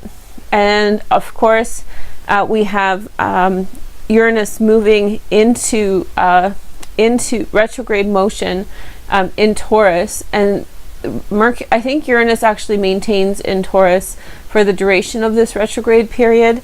This happens on August 7th, and it's in your house of romance. So this is all your ingenious ideas that you have in mind in terms of the things that you want to bring about in your life are going to come to some kind of slowdown or delay. Uranus in the 5th house is an amazing transit. You're up for a really good time. This transit lasts until 2019, so just be patient. But definitely you have the Taurus energy. Uranus going retrograde is going to diminish the intensity with which you're diversifying your life for a time being. but it's also a part of the greater transit that is expansive, which means that you're not really falling back at all. You're still progressing and taking on new interesting things, interesting people, interesting ideas. So in August, we have a new moon solar eclipse. That's in Leo. So this is eclipsing something in. Remember, we had the full moon eclipse right a few months ago in July, or a month ago in July 12th. So now a month later we have a partial solar eclipse in the same sign, and so this is bringing something in terms of change and transformation. This is a much better solar eclipse, although Mercury is still retrograde until August 19th. So again, if you are being offered some kind of contract to share resources with someone, I would wait a week before signing it. You can talk about old matters, definitely, and bringing stuff from the past in. Think of the Last Judgment card and bring that in and diversify your life. This can also be a sexual beginning for you, so look out if you're single. Maybe get ready to mingle. Sorry for the bad rhyme. I thought it was funny. But we have Mars going direct on August 27th. Let me talk about this separately, because we have Mars going direct on August 27th in Capricorn, and then that will be followed by Saturn going direct in Capricorn on September 6th. And finally, Pluto will go direct in Capricorn on September 30th. I'm seeing this energy as like a deliberate movement forward. Lilith has cleared all her difficult transits. There's still that one transit, the South Node, that she has to come across. But after that, for a while, there won't be no painstaking, difficult moments. And we've definitely had our difficult moments for about a year's time since Lilith connected with Saturn in August 2017. So it's been a long hustle. It's been a long train ride. It's been a lot of difficulties coming through as Lilith kind of perverts the energy of each planet when she crosses. And so for you, this is important because, of course, this is in your first house. I would say that this may have had provoked you into having maybe inappropriate reactions to things, or maybe being a bit not yourself, a little bit more aggressive. If you're being unfair, then you definitely need to check that. These are both karmic planets, Saturn and Pluto, so you're dealing with like big consequences for actions if you kind of fall off the beaten track. But also the universe understands Lilith's energy, and so don't beat yourself up over things so much. Just try to provide a counterbalance to whatever has happened in your life. In the first house, there's going to be a massive stellium that starts here in 2018 and will continue until 2020, when we see Jupiter in your first house as well. I feel as though the 2018 transit with Lilith was a really good eye-opener as to how that will affect you, because there's going to be a lot of planets together. Mars will be back for a majority of the year, and then Saturn will be transiting closer to Pluto, and Jupiter will be all at like 23 degrees of Capricorn. So it's going to be a really intense transit for a minute, and because of the retrograde motion of the planets, these planets are going to hover in this third decan of Capricorn in your first house, which means that a lot of the turmoil that's happening in the world is going to be reflected in your personality.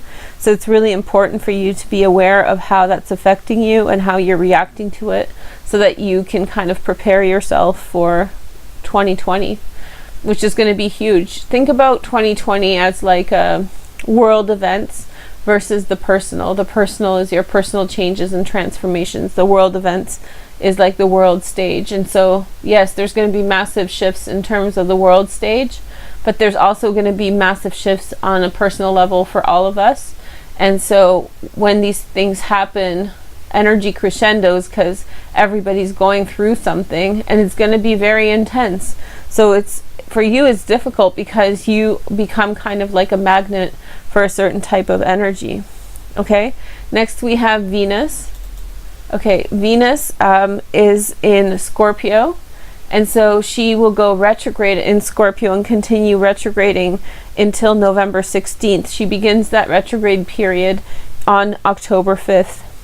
and will continue until November 16th, where she finishes off in the last degrees of Libra. Basically, between October 5th and November 16th, you want to be cautious with the bringing in new friends and social relationships, particularly if anything is tied to business matters. However, you can rehash things with old friends with whom you had a falling out with or a misunderstanding.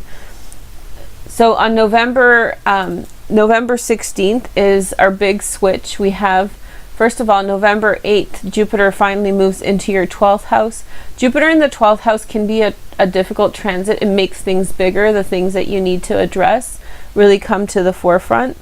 But overall, you're really preparing yourself for Jupiter in Capricorn. However, for you, Jupiter in Capricorn is going to be a funny time because of all the other planets that will be transiting at this time in the same place. It's going to be a very kind of stark energy, intense energy. And I remember I was a kid when there was this stellium in Capricorn, like maybe in 91 or something, not the same planets, but several of these planets were in Capricorn lined up. And it was like I was a little girl, but I just remember the energy being very intense at that time. And at that time I didn't understand it was Capricorn, but now that I look back on it, yeah, it was very distinctive. And now we have Pluto here, which just makes it much more intense. And I don't remember if the South Node was then in Capricorn as well. Anyway, so long story short, the change of the nodes also happens on November 16th. For those of you who use True Node, that happens on November 6th. So the True Node is slightly different. It's calculated differently than the North Node. And so the True Node moves into Cancer on November 6th, while the North Node moves in on the 16th. So this is going to be a focus on partnerships in your life, leading your progress in terms of partnership and relationships, while you're releasing things about yourself that need to be released in order to help you progress forward. We also have Mars in Pisces moving in on November 15th. I don't remember why I wrote that down for you. That communicates, that highlights a time when you're going to be extra communicative, bringing information forward, maybe writing down your experiences as to what's going on in Capricorn for yourself, so you have that journal. Then finally, the last retrograde period of Mercury happens in Sagittarius in your 12th house, and that happens between November 16th and December 6th. So that retrograde period happens. It's a time that's better. It's a reflexive time about spirituality, religion, and belief systems. It's a time to draw in and to think about what you believe and why you believe what you believe, etc. And so this retrograde period is November 16th through December 6th. I don't particularly feel like it's going to be a hard one for you unless you're directly involved in some spiritual organization, and then there would be some degree of consequences, maybe in your interaction with others or discussing the topics of religion, in which case all you have to do is practice mindfulness and careful speech. And then the final retrograde period I want to talk about is Neptune going retrograde on Neptune going direct on November 24th. So that's when dream time happens. Again, more dreamlike state, more creative writing. For anybody out there who's a poet, when Neptune is direct in the 3rd house, that's a really wonderful thing. And then finally on December 9th, Chiron goes direct in Pisces. So for anybody who's born in like 69, 70 to 72, I believe, this is going to be a really intense time for you. And yeah, it's going to be a really intense time for you. You're going to be feeling a lot of emotions. And I hope that you guys are able to figure those things out. This will be to do with your childhood, that kind of stuff as well. So really intense transit. And Chiron will move on into Aries soon. So everybody who's been struggling with Chiron and Pisces, you can be very thankful that it's past that point now, because it is a very sensitive transit. But for the rest of us, Chiron and Pisces represented like your primary stages of development, your primary thoughts and ideas, the source energy that you bring into things. and how that's broken. And now you're looking at your family and home life, you know, all those kinds of things, and rehashing them and healing them. And that is also through seeing the pain and facing the pain, which maybe in some respect we all have avoided. Anyway, sorry to leave it on such a serious note, but overall your year looks like it's going to be quite positive. I think that most of you guys are going to be really looking forward to that North Node change in November. That will bring you a year's worth of focus, maybe 14 months focus with regard to romance and partnerships. So that's a nice thing for you to look forward to. And yeah, just be careful of bringing new people in when Venus is retrograde. This may cause you some long-term difficulties if you're not careful. And be careful of Lilith in the second house. That's another warning, because that has a lot to do with spending habits and stuff like that. Anyway, if you guys want to take a look at the reading, the tarot card reading, I'll take another stab at it for you guys. You have two readings, one for the full year, which is the Higher Arcana reading that's linked down below, that I released in 2017 in December. And then there's the secondary reading that just came out for July through, or June through December. Anyway, Capricorn, hope you guys are well. Thank you guys so much for watching. Have a wonderful 2018. Take care. Bye.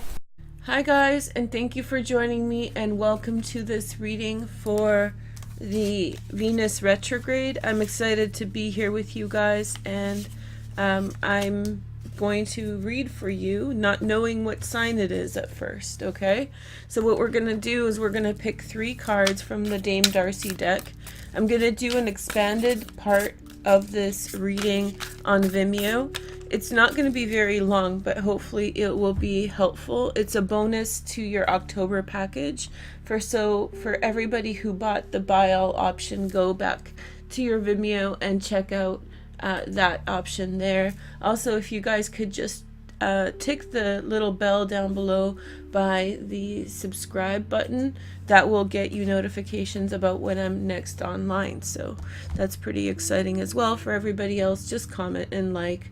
Very much appreciated. So your first card is the 3 of Wands. So I feel as though you have been waiting for a situation to come through. You've been hoping that this situation becomes something that you really truly want. Maybe you have put love and care and concern into a love relationship that you had or you have, and you're waiting for it to materialize. The next card is the Queen of Swords. You're under the influence of a Queen of Swords. She's a Gemini, Aquarius, or Libra. I was about to say Sag, so maybe it's a Sag with like a Libra moon or something. In which case, be careful. No, I'm just kidding.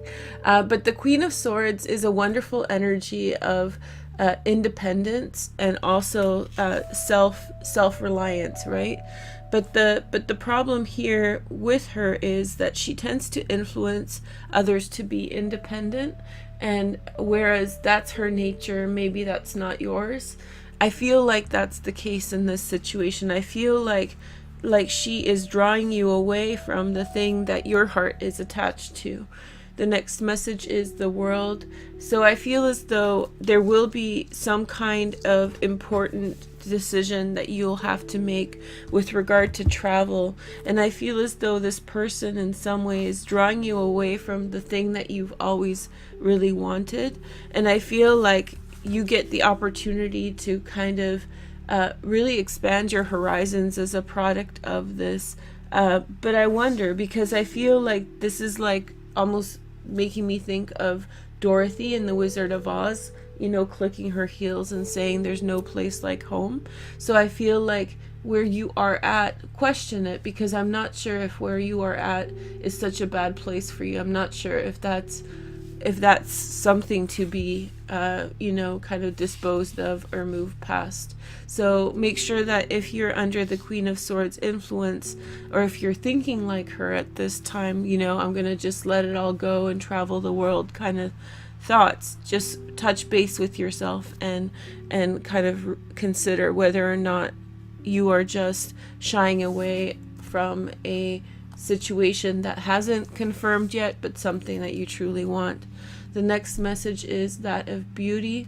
So I feel like I feel like don't believe that you're not intrinsically beautiful. Don't believe that you are not you are not beautiful, and that you are not necessarily going to get the things that you want because of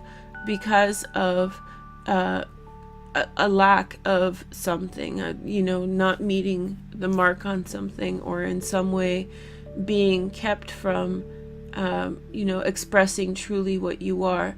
I feel like there is a completion point. Once you make a decision about this influence, there's a completion point that's coming for you, and I feel like that completion point will really finalize this situation, and you are drawing away from it right now, and I'm not sure if that's the right path.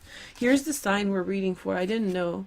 So we have Leo. Hey Leo. Okay, so you know, this is okay energy for you. Fire and air do well together, but I feel like this felt like fire to me. I mean, it's the Three of Wands, but this felt like warm and soothing, and this felt very kind of airy-fairy all over the place. So I'm not sure how that resonates for you, and I'm not sure, maybe this is something within yourself that's giving up on something. Maybe this is something within yourself that's not allowing you to have that which you truly want. In which case, you know, give it some time before you make huge decisions. We'll see in a moment with the heart-shaped spread what that's all about. The next message is for Venus retrograde in retrograde. So this is the fifth of a 8-year cycle. The first one was in the same position in 2010, and so what happened is Venus has gone retrograde and will be retrograde in Scorpio right until the 31st, and then on the 1st she'll retrograde into Libra and finalize her transit there.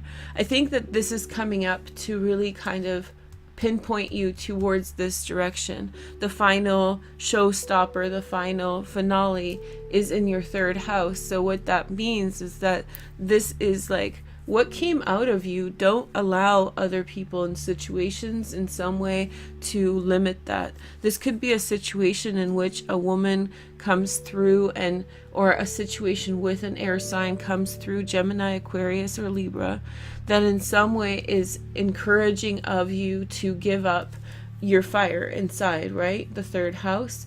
And so in some way you are being drawn away, maybe with a million reasons why you shouldn't believe anymore and all this stuff. It's getting in your head, and it's not healthy for you. And I think that you have had really good energy coming in.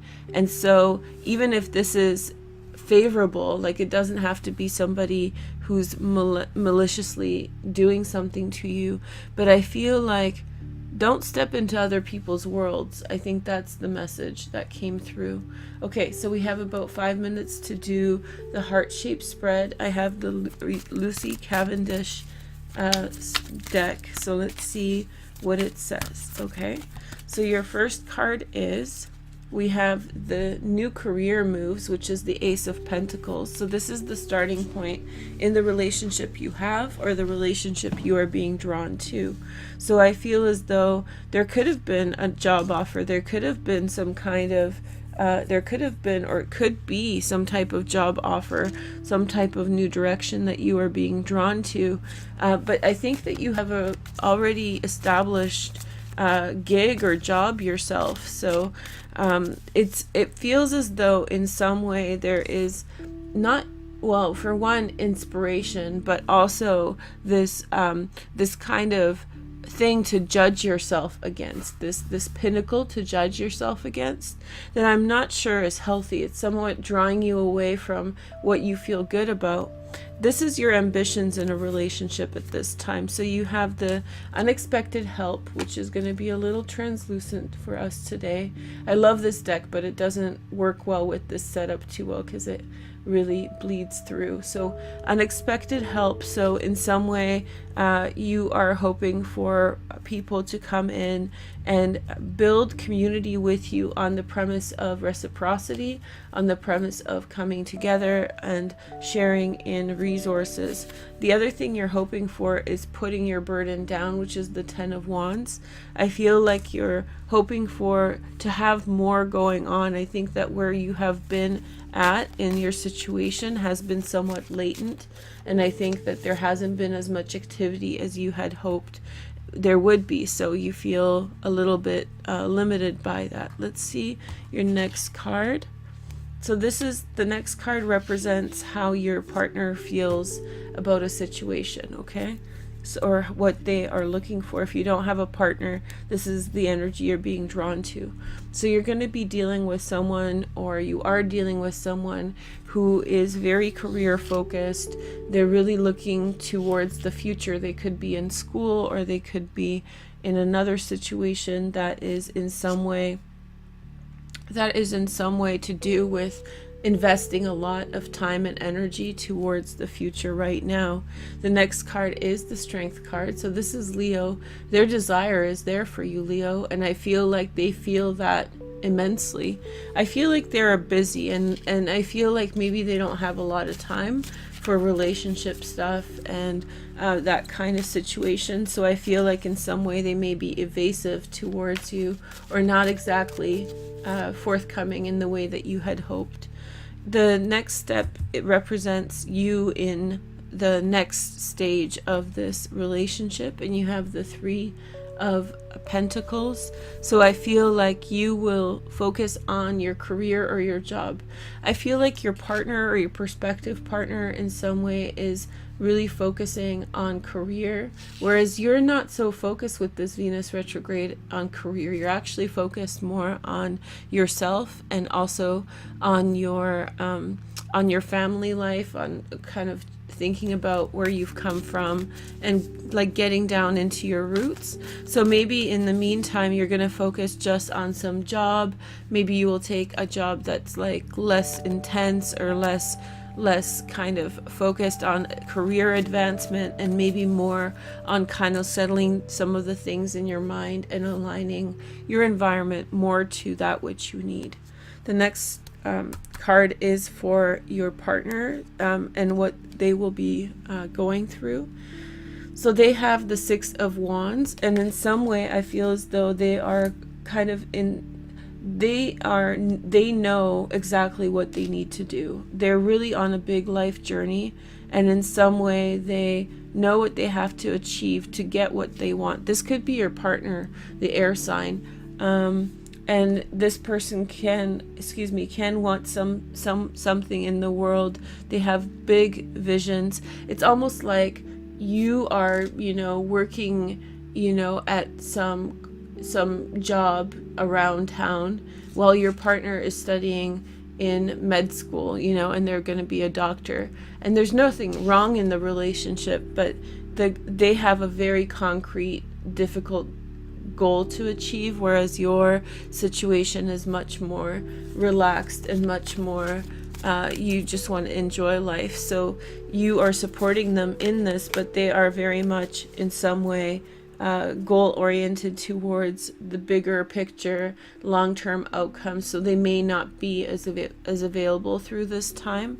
Here is the next message. So this is advice, 2 advice cards for you. You have the Six of Cups, which is the soulmate card. You're really thinking about where things are going, where they're leading you, whether this situation is something that you want, or whether it's something you need to let go of.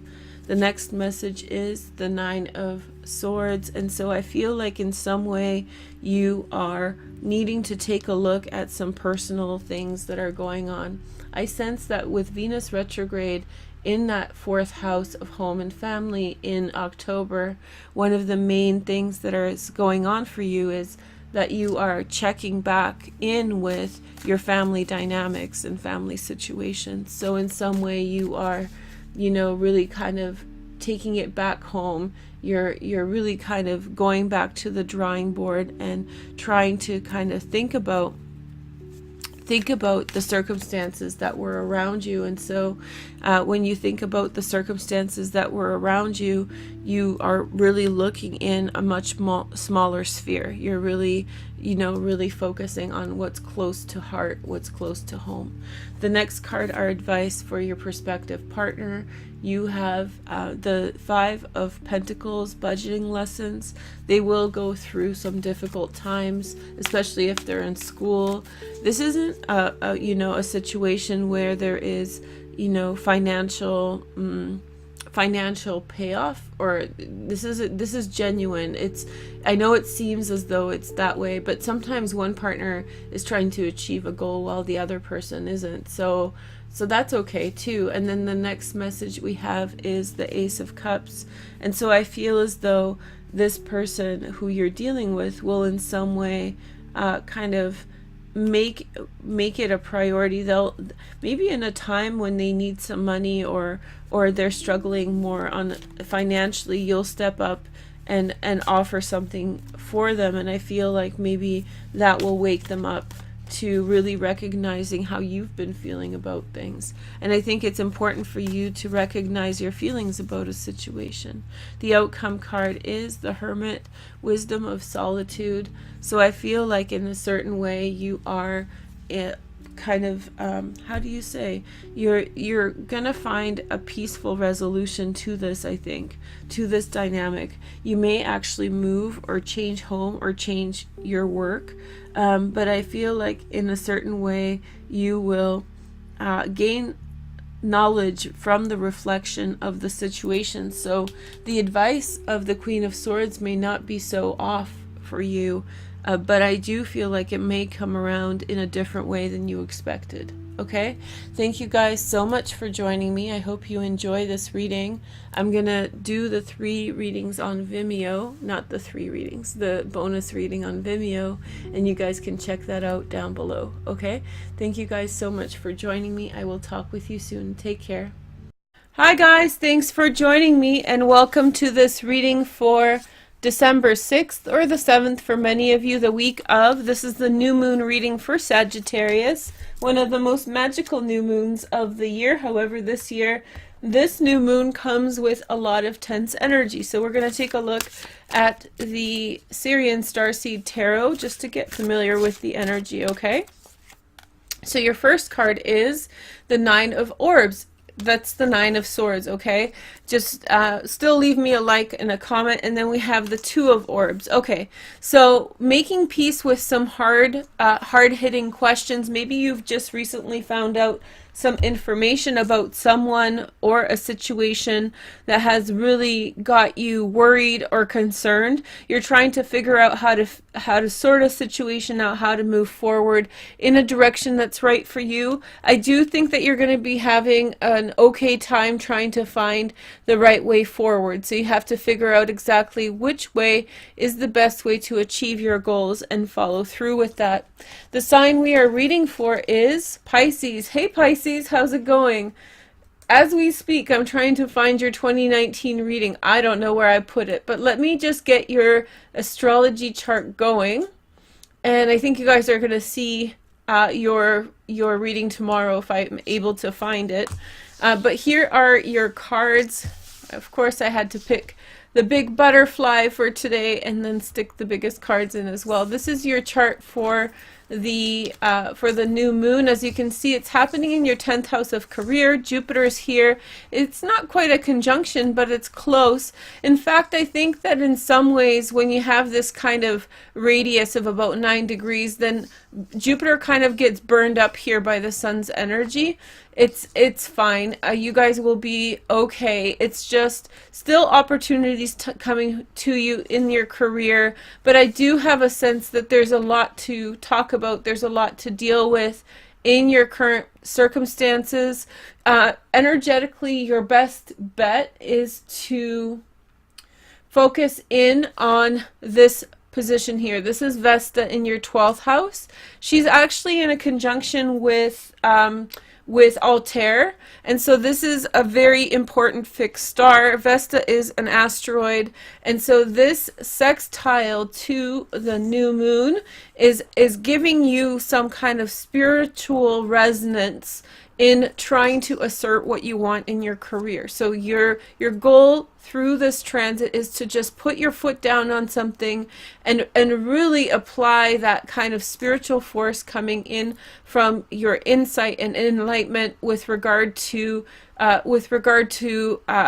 whatever circumstances are happening around work.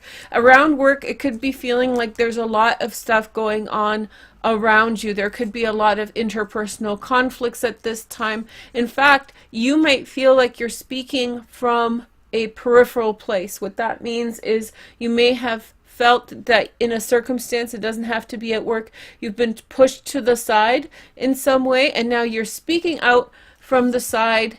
And it's really hard to get your point across, so you may be feeling frustrated. However, there's a lot of creativity here, especially in your chart, because Mars and Neptune are in Pisces in a conjunction, so there will be a lot of opportunity for you to figure out with flair how to deal with circumstances and situations, and figure out exactly what the best step forward is. So I want to pick a couple more cards for you guys for this new moon. So why don't we do 6? I'll start with 2. By the way, you guys are the first sign that I'm reading for, so trying to figure out a strange situation, but that situation may not have that much to do with you. I think that you're trying to find a solution or a resolution to a situation, a different way of looking at things. This is kind of the backdoor entry to a situation in order to resolve it. Let's take a look at your next message. We have the Master of Chalices. My favorite card in this deck is the King of Cups, a Pisces, Cancer, or Scorpio. Now this could be you or someone else. There is a proliferation, somebody who's highly emotional. He could be a man or a woman. Someone who's highly emotional has proliferated whatever is going on in their heart that is hurting them, and it's affecting other people. So it's like somebody has, you know those mushrooms when you step on them and they go poof and all the spores kind of float out into the air? That's the kind of energy of this person. In some way they have felt defeated, and now they are sort of kind of like a puffer, puffing out all of these negative thoughts and ideas, and he's intellectualizing it. He or she is definitely intellectualizing it. There's definitely that like reason, it's seeming reason behind it, but actually what's going on is that he has a hurt heart, and that hurt heart is causing him to, causing him to be away. The next message is the 3 of Orbs. So many swords around this person. It really feels like you're attached to this energy. This is almost like a mirror, hey? That's why I like this card, because it is almost like a mirror, if you can see my hand's reflection here. But I do feel as though, like I said, you have formed you've gotten energetically attached to this individual, and around him is just a nebulous cloud of sadness for a lot of different reasons. It's not that he's a bad man. 7 of Chalices. I feel as though, ooh, okay. So this is the card of not illusion, but it is the card of like visions and seeing possibilities. On the bottom is the 8 of Orbs. So you're definitely in a situation that's not easy to figure out. Not easy, not super quick to figure out or actually know what to do about it. However, I feel like the solution to everything that you have been exposed to over the last little while, the sympathies and all the other things, is to kind of look at things from a different perspective. This could be a person coming into your life who is a Gemini, Aquarius, or Libra, and it's this kind of like Willy Wonka / possibly, Wizard of Oz. Both of those videos have both of those movies have kind of like a noxious element to them. I really want to stress that the 7 of Chalices isn't necessarily bad.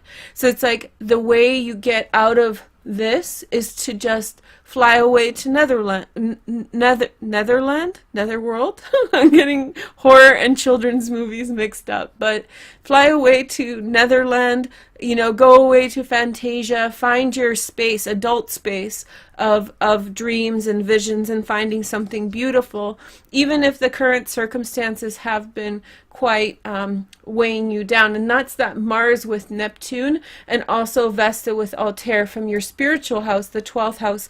You're able to kind of disconnect and find your safe space. You might be actually guided there by a person or a spirit, a Gemini, Aquarius, Libra, Sun, Moon, and Rising. You have to wait for that silver line to appear. I do feel like a lot of this is happening in your career, and I think that something new is blossoming amid all of this other stuff that is either reconciling or ending. So wherever you are with things, it's okay. So I have an angel card to finish off with. I love these cards, I have to say. Actually, a Pisces told me to get them, and it took me a while to get them, but when I did, very, very happy to have them. So we have Uriel, the angel flame. If you don't know, Sagittarius is a fire sign, so this is a confirmation for the new moon.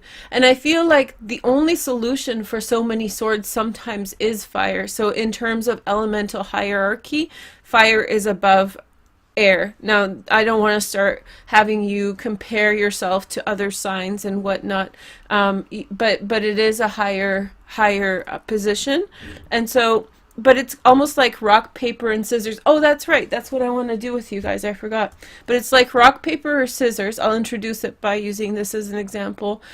Each one of the elements kind of has a superseding effect on the other. So if you find yourself surrounded by a bunch of swords and not knowing exactly how to find a solution, maybe a little bit of spiritual, nonsensical answers will be actually the resolution that you need, or is the best solution.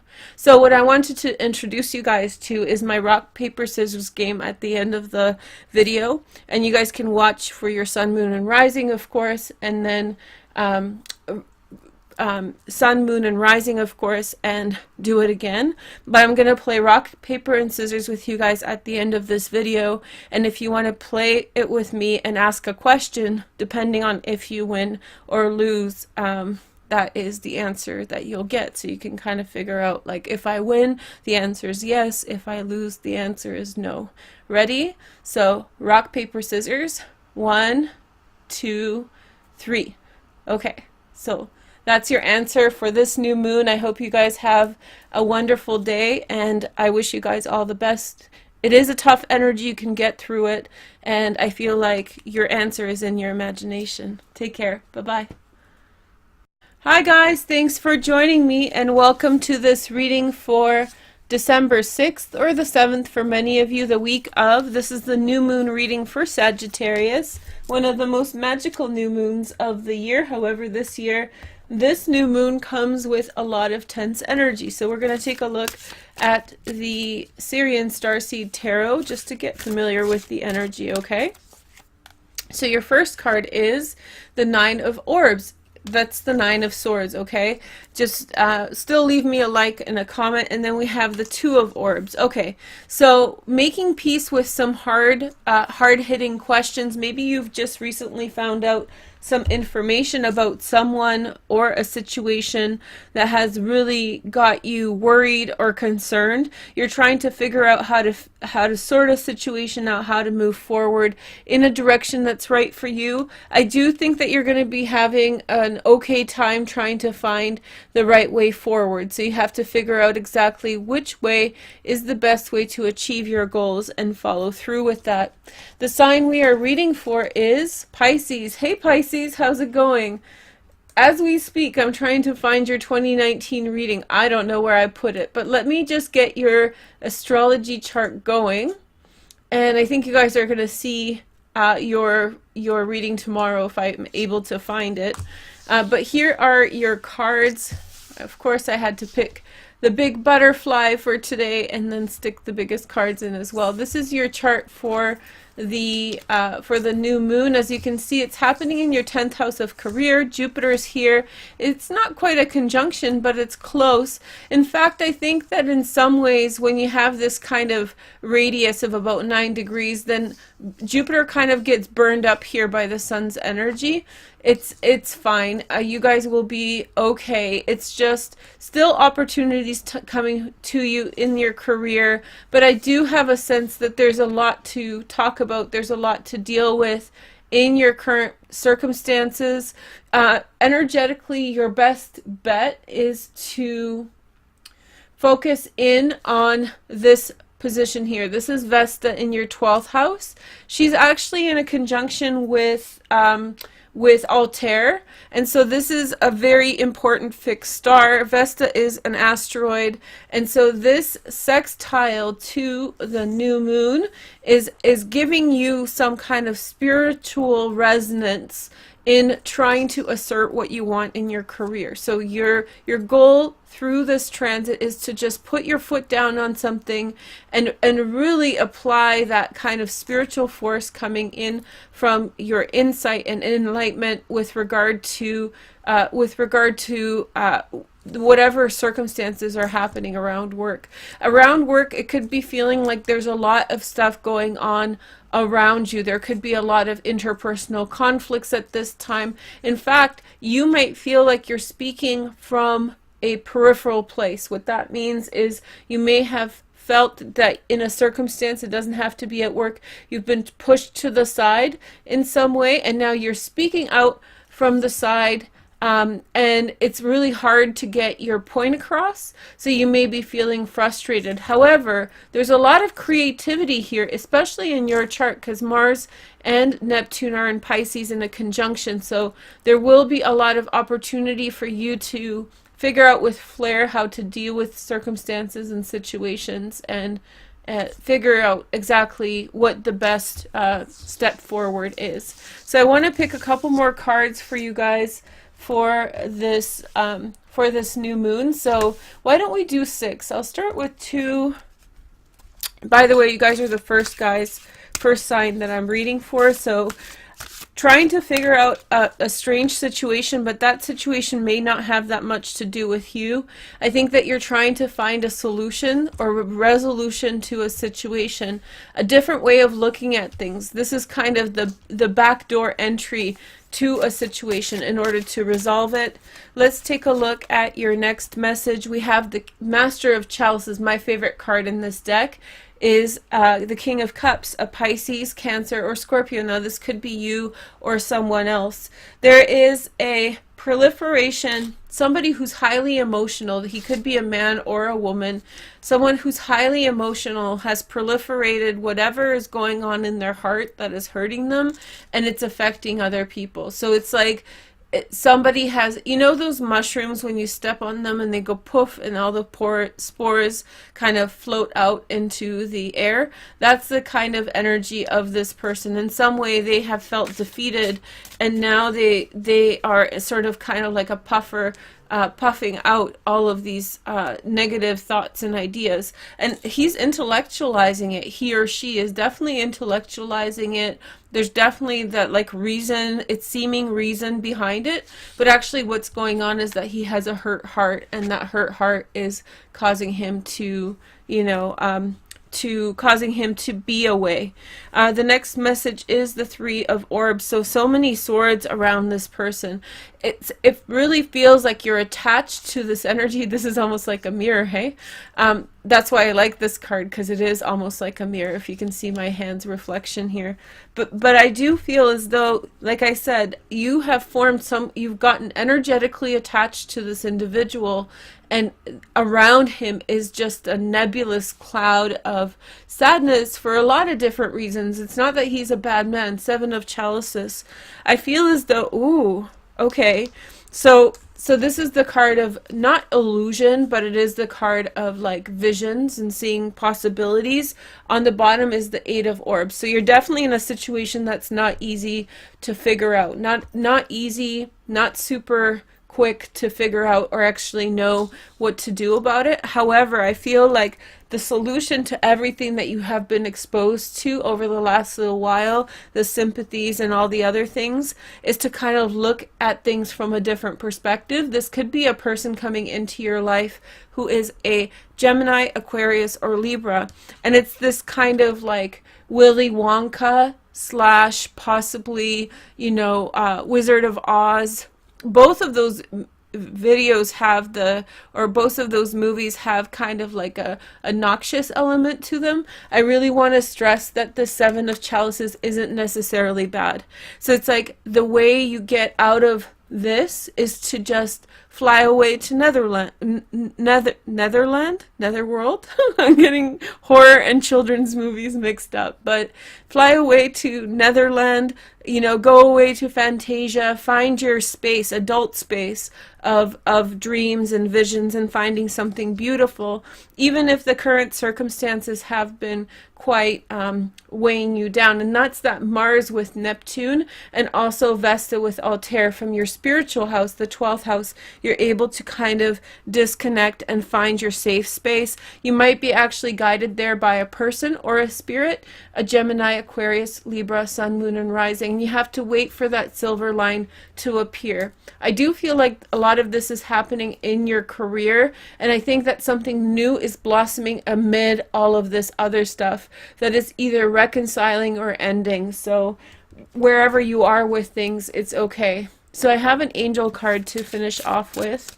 I love these cards, I have to say. Actually, a Pisces told me to get them, and it took me a while to get them, but when I did, very, very happy to have them. So we have Uriel, the angel of flame. If you don't know, Sagittarius is a fire sign, so this is a confirmation for the new moon. And I feel like the only solution for so many swords sometimes is fire. So in terms of elemental hierarchy, fire is above air. Now, I don't want to start having you compare yourself to other signs and whatnot, but it is a higher position. And so, but it's almost like rock, paper, and scissors. Oh, that's right. That's what I want to do with you guys. I forgot. But it's like rock, paper, or scissors. I'll introduce it by using this as an example.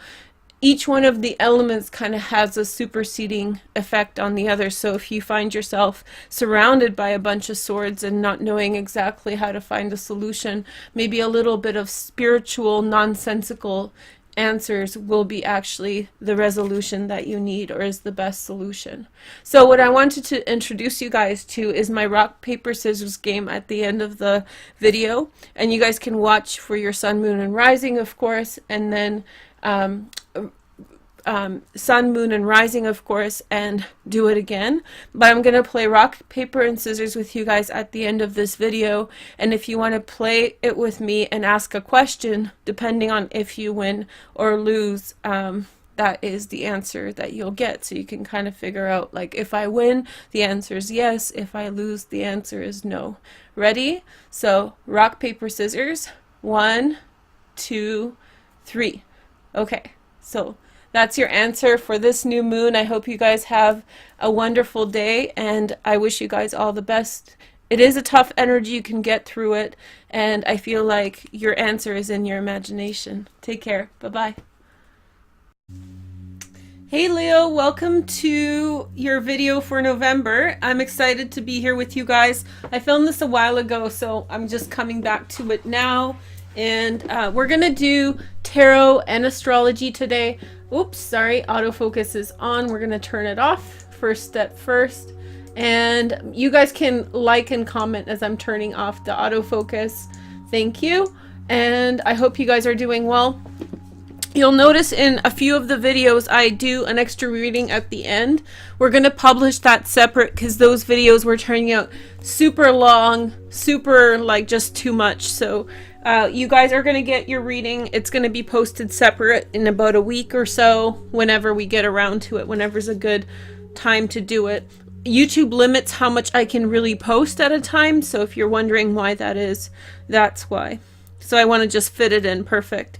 Anyway, so I also kind of went back with this reading to just looking at what is going on for the court cards rather than telling you by zodiac sign. We'll do zodiac compatibility again, just not in this reading. So the first person who came up in your reading is the King of Wands. Now that can of course be you, but it's also someone who's around you who's has a vested interest in giving to you. This is a protective energy that is with you in November. So it's a Sag, Leo, or Aries, Sun, Moon, or Rising, or it could just be someone who is very interested in supporting you in your endeavors, helping you on your way. For some people, this is even investors, people who are coming in to bring you money. Mars is moving into your 8th house this month. I'll show you guys in just a minute, on the 15th. 8th house is shared resources. So if you do have a project and you're like, ooh, money, money, money, I need some money, well, maybe that's going to be kind of a good time for you to look for that. However, Mercury is going to be retrograde at that time, so be careful with signing stuff, of course. We'll talk about that in just a moment. Next, I have the Knight of Wands. Ooh, he's in town. So this is a Sag, Leo, or Aries, Sun, Moon, or Rising. And this is somebody who comes through in your life and makes things fair. I feel as though you're possibly letting someone leave out of your life in order to bring greater harmony and greater composure to your life this month. So this is maybe an outdated relationship, a relationship that, you know, it's just time for them to go. Maybe not forever, maybe they'll come back. But at this time, I feel as though they're coming in, coming through, or leaving, and that's bringing you greater stability, okay? So next we don't have that many court cards. That's right, because Leo's kind of all about being Leo this month and very much focused on who you are. And that's not a dig. It's like high five to you for that, because it's very much like you're having fun. Jupiter's moving into your 5th house. Like, it's all about what you desire. It's all about feeling good. The North Node is in Leo, leaving your 1st house. So it's all about you doing what's right for you, and you don't have time to tell everyone like the MO. But you do have a Knight of Cups coming in. He's a Pisces, Cancer, or Scorpio. Sun, Moon, or Rising. This can also be a woman. Let's not keep this gendered. And so this is the position of a fated offer is coming through for you. Somebody is bringing forward a fated offer, and I think it will yield for you a good outcome. So I think that this will be something that you are happy to receive, and something that will feel good, and that will be what you want, or will be what you desire. Okay, next we have the Queen of Pentacles, Virgo, Taurus, or Capricorn, Sun, Moon, or Rising. She's very positive aspect in your reading for this month. So she brings she supports and reinforces your desire for boundaries, your desire for personal boundaries. She's the person you can talk to when you feel like your boundaries have been crossed, and she's going to tell you exactly what you need to do about that, because she's all about personal boundaries. She's very generous, but also she's very conscientious of, making sure that you're taking care of yourself first and foremost. It's good to have friends like that. So overall, those are the court cards. Like I said, it is a month. This was your first card, Leo, the Ace of Wands. So I feel like it's like inspiration month. It really is, and you should double down on that. That's not an energy you should pass on. This whole spread I do on Vimeo, and each month I kind of give you guys an overview, because I don't like charging money for something that you guys don't see beforehand, or if you don't have money to watch it, you can kind of see the cards and see what's going on, and maybe you can kind of derive your own conclusions. I give you guys a little bit of a rundown so you know what's going on. The Vimeo has more information. It's a half an hour, 25-minute reading, so it's there. But yeah, so it's just, it gives you some idea, and you don't have to pay this way. So, and I think people like it. They get it like a sneak peek. The overall energy is moving on from situations that are not serving you. I don't feel like there's a big issue here. I feel like maybe It's like you go on vacation, you leave, you're not upset that you've left. It's time to go back to the real world, or time to going back to school, same thing. It's like, or leaving school, it's the same thing. It's just a passage of time. Okay? So now we're going to talk about astrology, and I'm so excited to show you guys my chart. If you've watched any of the other videos, you know what I'm up to with this. So we're going to look at tarot and astrology now together, and we're going to break down your month for you, and then in a couple days you guys will be able to get the tarot reading here. Now, if you want the reading I just showed you, that's down below in Vimeo. I always forget to tell you where it is, and it's in the November playlist. So you can get all the videos for November, and anything that I add to that playlist will be included for the month of November. And or you can just rent the single video if you're interested in that. Okay, so let's do the chart. It's a big kid's. It's just, there we go. Haha, see? We start off with the moon in Leo on the 1st of November. Here we go. And as you can see, this chart is animated, so it's going to show you the whole month, and I'm super stoked to have this feature. So we'll walk through the transits, and I'm using the Tarot de Baleine, my favorite deck. It was a gift, and I love it. It's an out-of-print deck.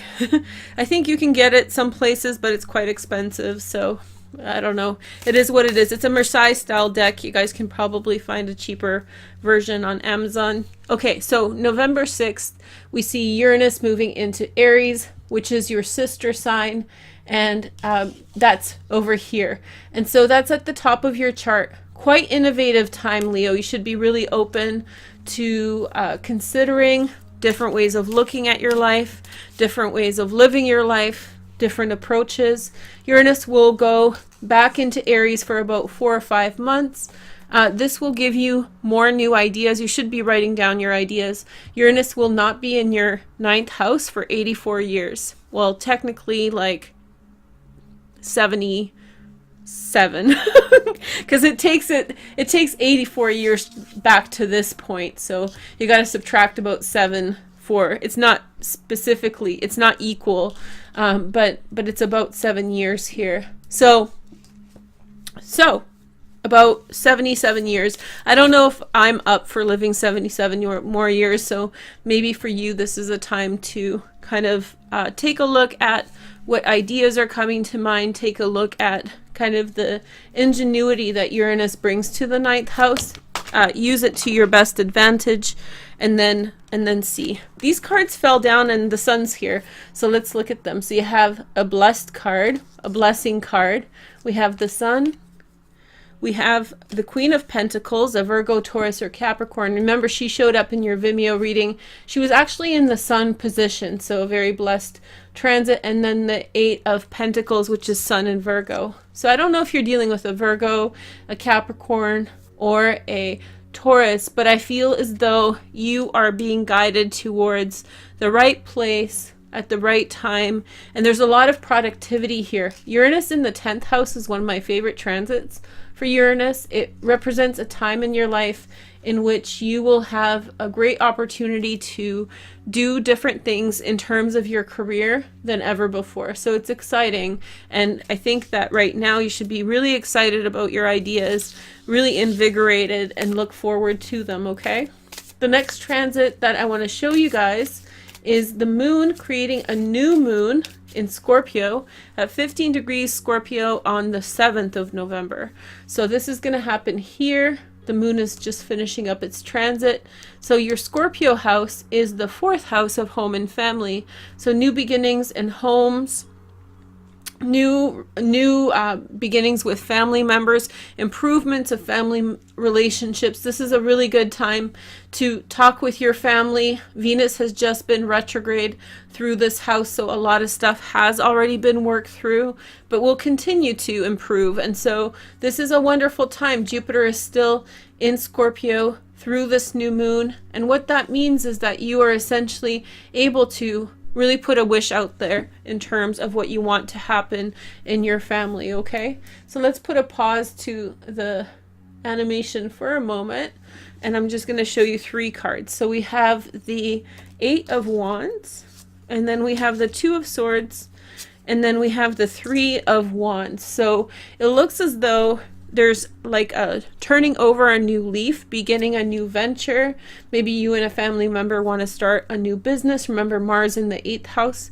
I'll show you guys in a minute about that a little bit more, but I feel as though really good conversations that have hashed things out between you and someone else in your family are leading to a resolution of circumstances that may have been difficult or may have been frustrating, and in some way there's like clear way forward that the new moon brings.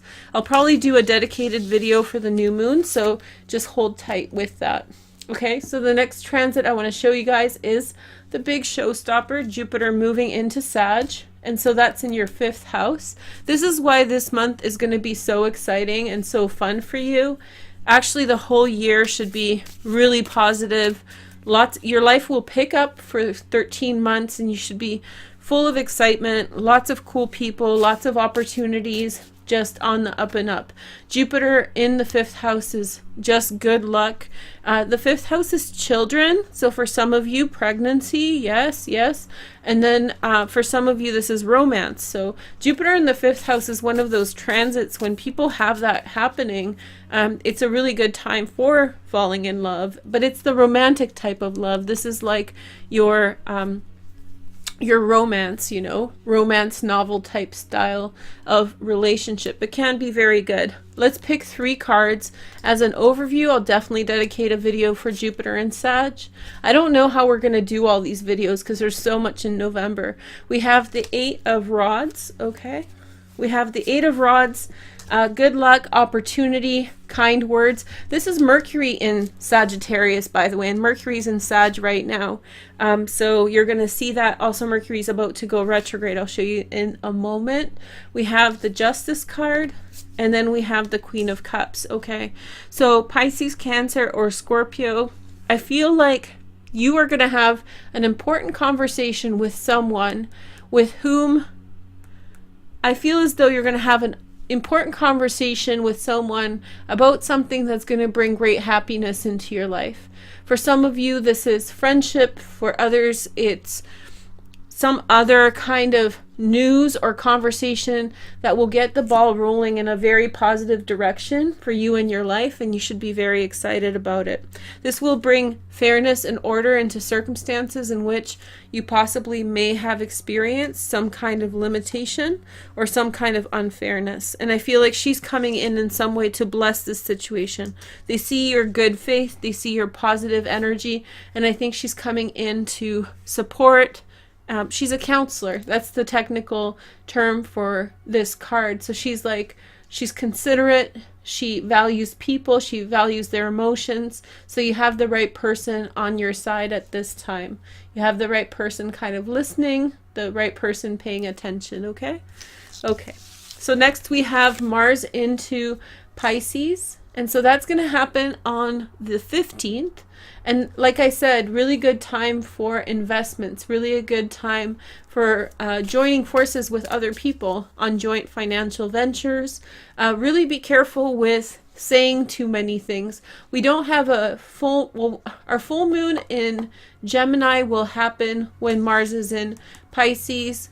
During that full moon on the 23rd, be careful with initiating change and transformation, because when you do, the situation may be that it will be permanent. So you really want to make sure that if in some way you are doing that, you're really prepared for an ending. So let's take a look as a quick overview for Mars in Pisces. I'm not going to do a dedicated video for that. That's just too much. So we have the Last Judgment card, a big decision about a situation. This is the house of endings, so big decisions could be coming up for you and your family. The Ten of Pentacles, sometimes this is about bringing somebody back. So if you love someone and you're wondering whether or not this is the time to welcome them in, it says yes. And then we have the Six of Cups. This is the soulmate card. It's Sun in Scorpio.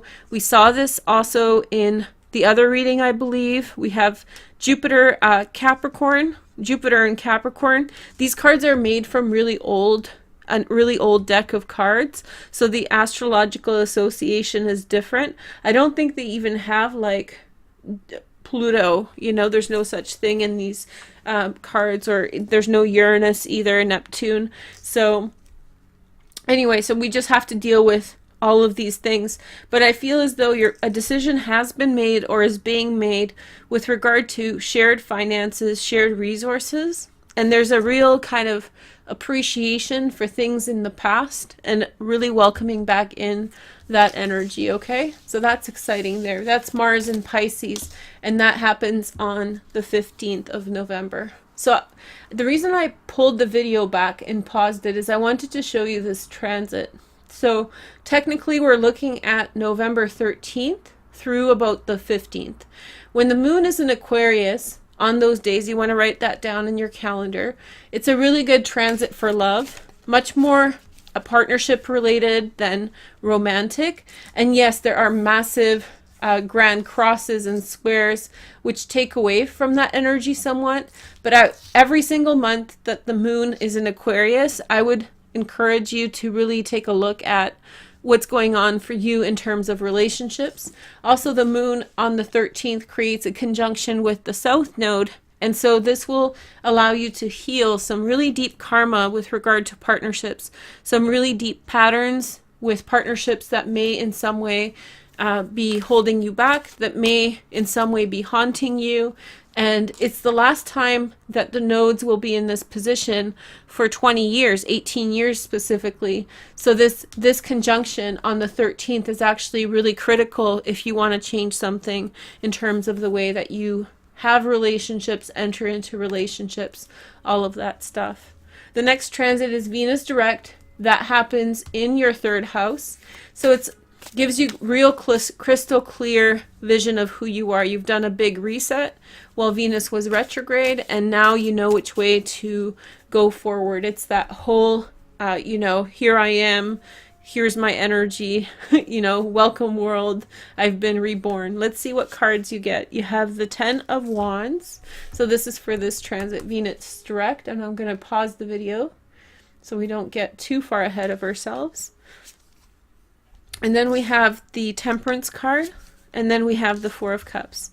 So I feel like, yeah, lots of things to consider right now, Leo, but I feel like you're really carefully approaching all of the things that you have to address. I feel like Venus retrograde has brought up a lot of questions, a lot of ideas, a lot of new things, new points of awareness, and I feel like you're really trying to address every one. I also feel that there will be an offer that is extended to you, or something new that you find amid everything. So if you have like a calendar full of things that you have to complete, of tasks, don't hold back from doing them. You'll actually be fine, and somewhere in there is something that is quite worthwhile for you. I don't know if it's like a relationship, or if it's like you find something new about your life, and the thing that you find makes your life somewhat better. So it's the way that you relate to things, better how you live your life from day to day.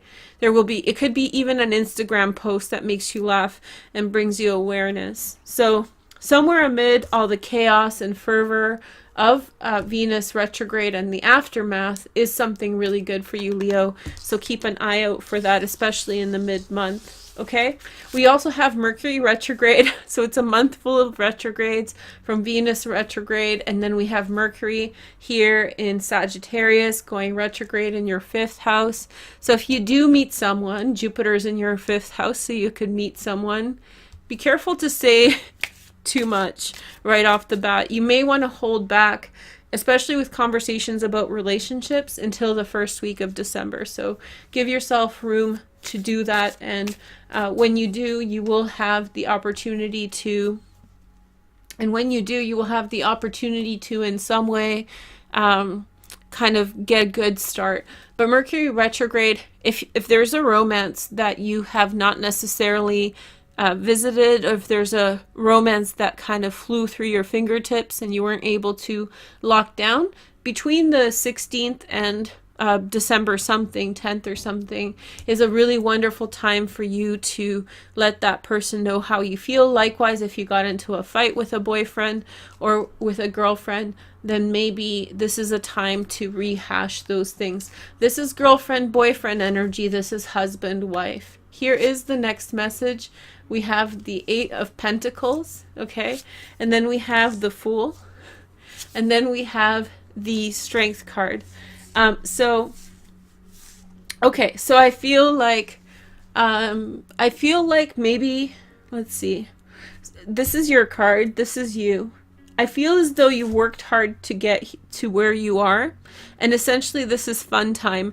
And I said this in your Vimeo reading also in the beginning, this isn't really a time for you to pander to other people. This is a time in which you're supposed to do a lot of what you like and what's good for you. So you should be putting in a lot of energy. Maybe this is what the retrograde motion of Mercury is teaching you, that in some way you have committed yourself to a job, you saw it through, but now it's really time to break free, go in a different direction, go and do exactly what you want, what's in your heart.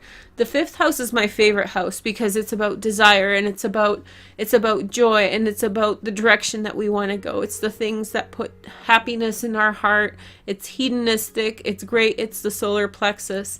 So you're supposed to do a lot of that right now, which is technically the 5th house is your house. This is the house that Leo rules in just a standard chart. So I feel like you should know how to do this, and you get to really be yourself this month and actually for the next year moving forward.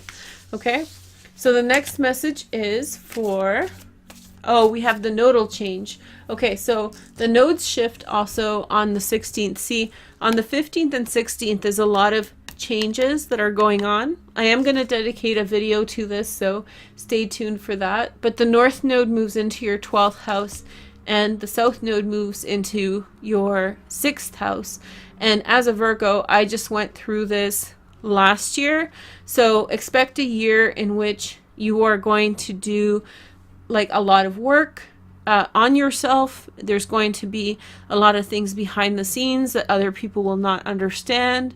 You're going to take precedent with your own spirituality, your own relationship to your spirituality. All that kind of stuff will be put as a priority in your life. Okay, so that's the nodal shift. You'll be releasing bad habits, things that you don't do well.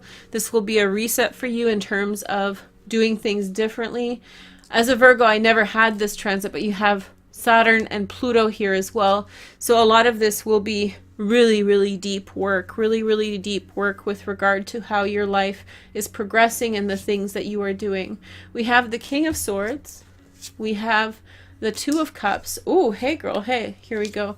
And then we have the Emperor. So I feel as though somebody's extending to you some kind of an offer. This looks quite romantic, or maybe something else, but I feel as though maybe this energy will prepare you for some kind of significant life event, it looks like. The King of Swords is a Gemini, Aquarius, or Libra, and in some way there's this kind of extending an olive branch, extending positivity, transformation. This can also be putting a lot of effort into your business with a priority on business. The Emperor represents business, it represents authority, all those things. And the 2 of Cups is that loving energy that you're putting into something. I wouldn't be surprised if many Leos, take on a very important position through the next year and a little bit, while the South Node is moving in the 6th house. So starting a business that's really close to your heart, doing something that you've put off for a while, maybe like even doing volunteering on a regular basis as a priority. So this is feeling really good. And I feel like maybe this is a personal transformation from dealing with someone who was maybe a relationship to someone who's looking for a more serious partnership. But it looks like maybe the relationship between these two people is getting really strong as well. So this is a very loving energy. I suspect you're going to see this person a lot during this transit. There will be a lot of, that person will be around a lot, okay? The sun moves into Sag on the 23rd right here. Let's take a look at your cards for that. That's going to be just more fun, more Leo, more presence in your life. Let's see what we get. We have the Four of Pentacles. We have the King of Swords again. And then we have the King of Pentacles, a Virgo, Taurus, or Capricorn. So I don't know if you're getting two different offers, or maybe this is the relationship that we saw before. Again, I'm not choosing between genders, so you could be two women, two men, whatever, you know, a man and a woman. But I feel as though there's like a real strong connection here through this. It's like really solidifying a real kind of partnership that is evolving, an understanding. This could be siblings, this could be a relationship, but it feels as though there's a close attachment between these people, and they have a deep sense of trust and belonging with one another. So that's going to come through. It's going to be very fulfilling, I think, as a feeling. It comes up really strong that someone's in your life who is very much with you, toe to toe with everything that you're doing. We have a full moon in Gemini that happens on the 23rd. This is in your 11th house, and so the sun will be with Jupiter and with Mercury. Exciting for friends, you know, friends coming through, friends coming out of the woodwork, really getting rid of anyone who's not kind of on the same page as you, or especially if they're working not in your favor, you have no time for that. That happens on the 23rd of November. We have the Queen of Cups, the Justice card, and we have the Six of Wands. So I feel as though maybe there was a little bit of a back and forth with someone, a Pisces, Cancer, or Scorpio, but I feel like moving forward, you've really neutralized the energy, and in some way you've won. It's not a tit for tat relationship. It's more like you've won the moral victory, or you've won like a spiritual victory in the situation, and so that is set to peace. The karma is neutralized, and you can move forward in new directions that are exciting to you, things that you want. The last major transit is Neptune, and Neptune is going station right now on the 24th in your 8th house. This is a time, especially when it's stationed on the 24th, when you can have really vivid dreams about past lives, those kinds of things. Mars with Neptune really warns us against making ill-fated decisions about property, and especially with Mercury retrograde, this is a time to go really slow with regard to shared resources with other people. Okay, let's pick some cards just to finish up. We have the Eight of Rods, we have the Moon, cloudy feelings, and then we have the Seven of Wands. So I feel as though good energy is coming into your life, positive reinforcing messages, but I think that you don't necessarily trust them, and I think that you're going to put up some kind of pause to things. You're going to give things like a real side eye. You're going to in some way question the things that are coming up for you, and I think I wouldn't discourage you from that. I think that the energy will leave you in this kind of place, like, is this actually a direction I want to go? So that's your November. I'm going to do a spread with this deck next, and so there you are, King of Wands, King or Queen of Wands, and I'll post that separately. If you're watching the video later, then it's going to be in the description when the video is available, and yeah, it should be up in the next couple days. Thank you guys so much for watching. Make sure to like, comment, and subscribe. I hope you guys have a nice day. Have a wonderful November, Leo. Bye. Hey Sag, welcome back, and thank you for joining me for the second video. So this is your tarot reading. I split it up because it was too long and I was going cross-eyed. I literally need to sit there and decompress after doing that chart. It's literally, I'm talking about every single thing that happens in your life, right? Through all the different aspects. It's a lot of math and calculation. Okay, so this wants to be seen. Let's take it. Three of Swords reversed. You're not hurt. You're not bothered. That's good. But I think you did care a lot before. I think you really, really cared for a long time. And now you have found a place in which you feel so comfortable with whatever's going on that you are okay with letting things just be as they are. I don't feel like many of you will spark up a relationship with the full moon that happens on the 23rd in Gemini.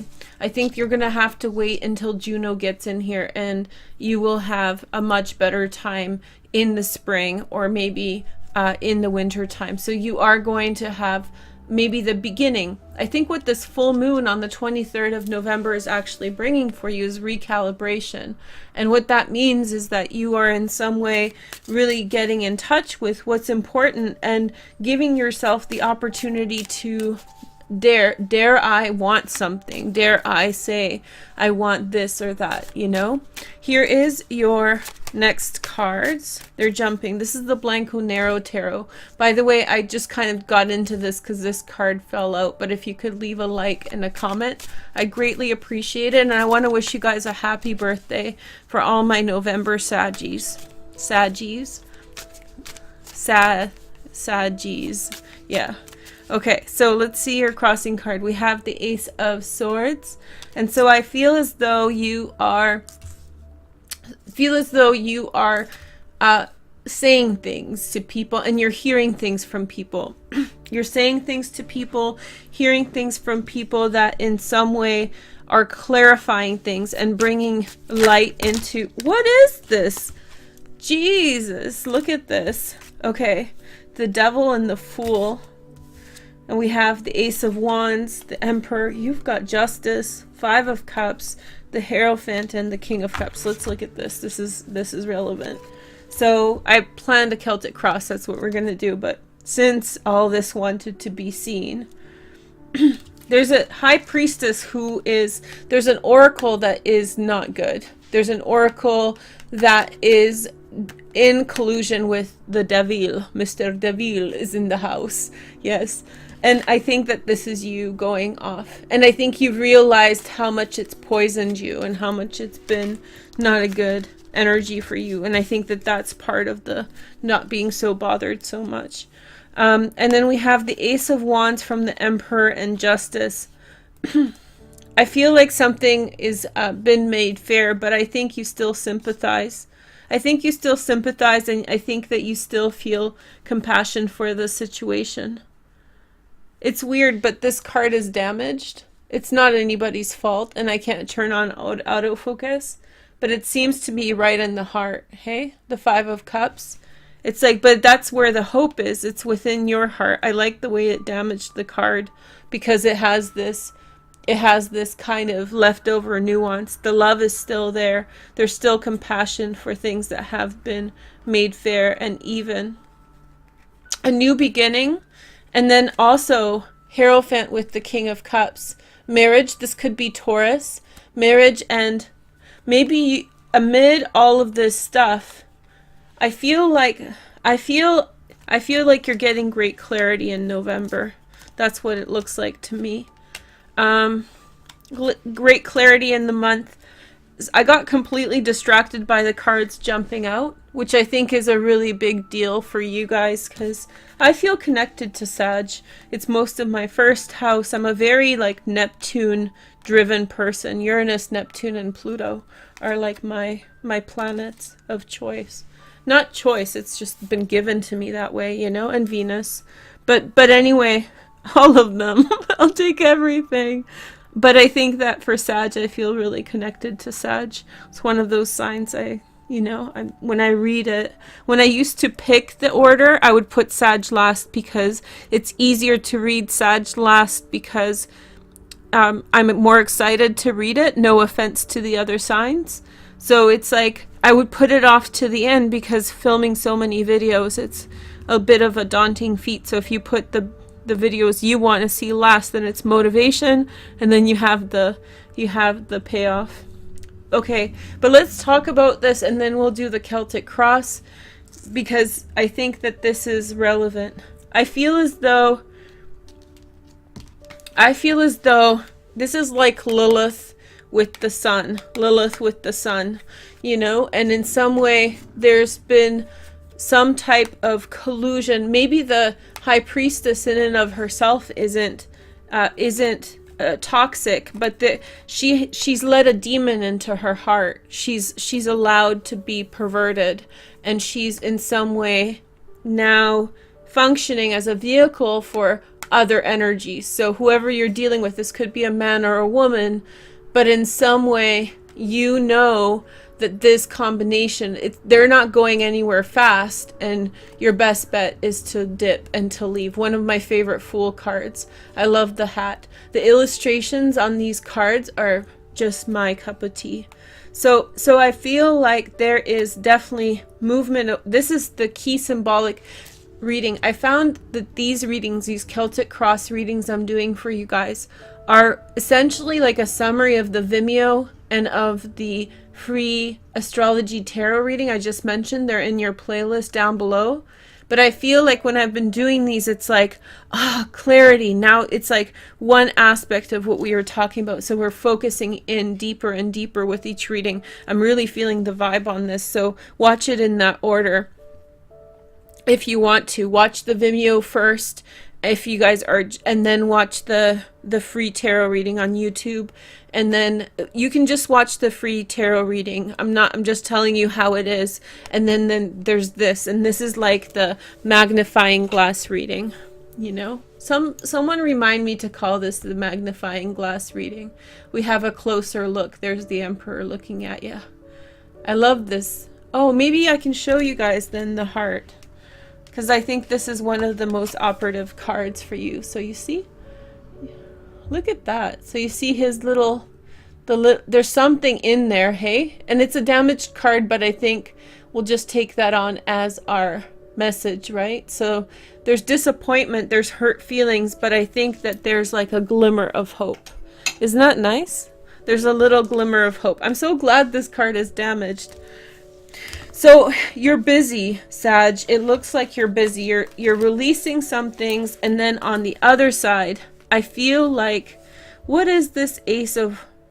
I feel as though somebody that is an authority figure for you is bringing in something just and putting a balance to a situation. And I feel like your feelings are clarified about the situation. You can put it to rest now, and I think that you'll make the final decision to in some way move forward towards this. So you have this, it's like you've packed your belongings and you're moving forward, and there's been a decree from the universe through people, channeled messages through priests, you know, and I feel like your time is coming for this relationship, for this connection. A Pisces, Cancer, or Scorpio. Somebody's waiting for you. They're waiting for you to come through. You know, they're waiting for you to come through. And I think that maybe they have felt as though it's forgotten. And I feel like there's really strong energies holding you back. But if anybody can get out of forceful energies, it's Sag. So that's essentially is what the broken heart in reverse is about. The reverse Three of Swords. So emancipation, not feeling so without end in a situation, feeling like you can do something about it. Beautiful energy with that. On top of the reading, we have the Wheel of Fortune. And so what this represents is that there is good luck coming into your life, a change for the better, a bright horizon. I feel as luck is coming into your life with Jupiter. Over the next year, all your readings will have this card because it's ruled by Jupiter. But I think this month it's still superficial. It starts showing up around the edges of your consciousness and your reality, but it's not at the core yet. It's getting in there. It's going to burrow in nice and deep through the year. It's a 13-month transit of Jupiter bringing luck into your life. And I feel like there's this clarity that's coming through, and things will be said. When you feel inclined, cards fell. Tower in reverse, Page of Wands in reverse. Ooh. Okay. So they fell, and I'll tell you how I saw them. But I feel like, yes, the Ace of Swords, the Tower in reverse, the Page of Wands in reverse. I really wanted him in the upright because I thought, oh, beginning. But remember in the first reading I did, you can see it on YouTube at the beginning part when the Magician was the outcome. I feel like you're waiting throughout November for this to be like this. I think that you're sitting there waiting for something to fall through, but it doesn't quite do it, so you keep on sitting there. And I think that the solution is going to be better than what you had thought. I think that you thought that it's going to be a catastrophe, but it's not. It's actually, you know, quite regular life kind of stuff. See, there's you waiting. You're waiting throughout November, but it's not going to be catastrophe. It's going to be... That's why the cards jumped out, because you guys know I don't read reversals. So with the reversed, it's just they want to be seen reversed, which is fine. Like in this instant, they have their choice. 10 of Swords below the surface. It's just you have to question what you perceive about circumstances right now. And that's going to be the thing that makes you most free in this situation. So you have to let go of your conceptions and the walls that you're building with your mind and push forward in a new direction. The King of Swords in the past, the Gemini, Aquarius, or Libra, Sun, Moon, or Rising. I feel as though this came through in your other reading, in the Tarot and Astrology reading on YouTube, the free one, the big one. And I feel like this King of Swords, here's the decision you have to make. Here's the idea. This is someone you've been dealing with, very likely that Emperor, and that situation is now is reconciled. Ooh, we have the Six of Cups in the upcoming energy. I didn't want to show you guys yet. I usually do that. So soulmate, gratitude, thinking with gratitude for the past, a soulmate coming through. Maybe too easy to say that yet, but I think whatever negative feelings you've had, I think you're going to really move past them. The next message is the Page of Swords, Gemini, Aquarius, or Libra. You have to figure some things out. You have to figure out how you feel about things, and when you realize where you stand with things, then you will feel much better about the next steps you're about to take. The next message is your environment, and so we have the Three of Wands. Not only are you waiting, but that King of Cups is waiting for you too, you know? He's waiting for you, and I feel like his temper has been spent. Not so much temper in the sense of anger, temper in the sense of longing and missing and desiring, you know? Like everyone can only be rejected so much before they start losing hope, you know, and they start moving on. But this person loved you a lot, or loves you a lot still, and I feel like you are in some way, you need to let go of these negative thoughts, because the negative thoughts, they're going to ruin your relationship, because that king's not strong enough, because he's afraid for his own life, and he's afraid for his own life, and he's afraid for his own future, you know. The next message is the Chariot, and so I feel like there is an overcoming energy. There's an you're hoping for a triumphant overcoming energy, but you have to put in the work, Sag. It's not going to happen unless you put in the work. The last card is, we have the Temperance card. Sagittarius, your card.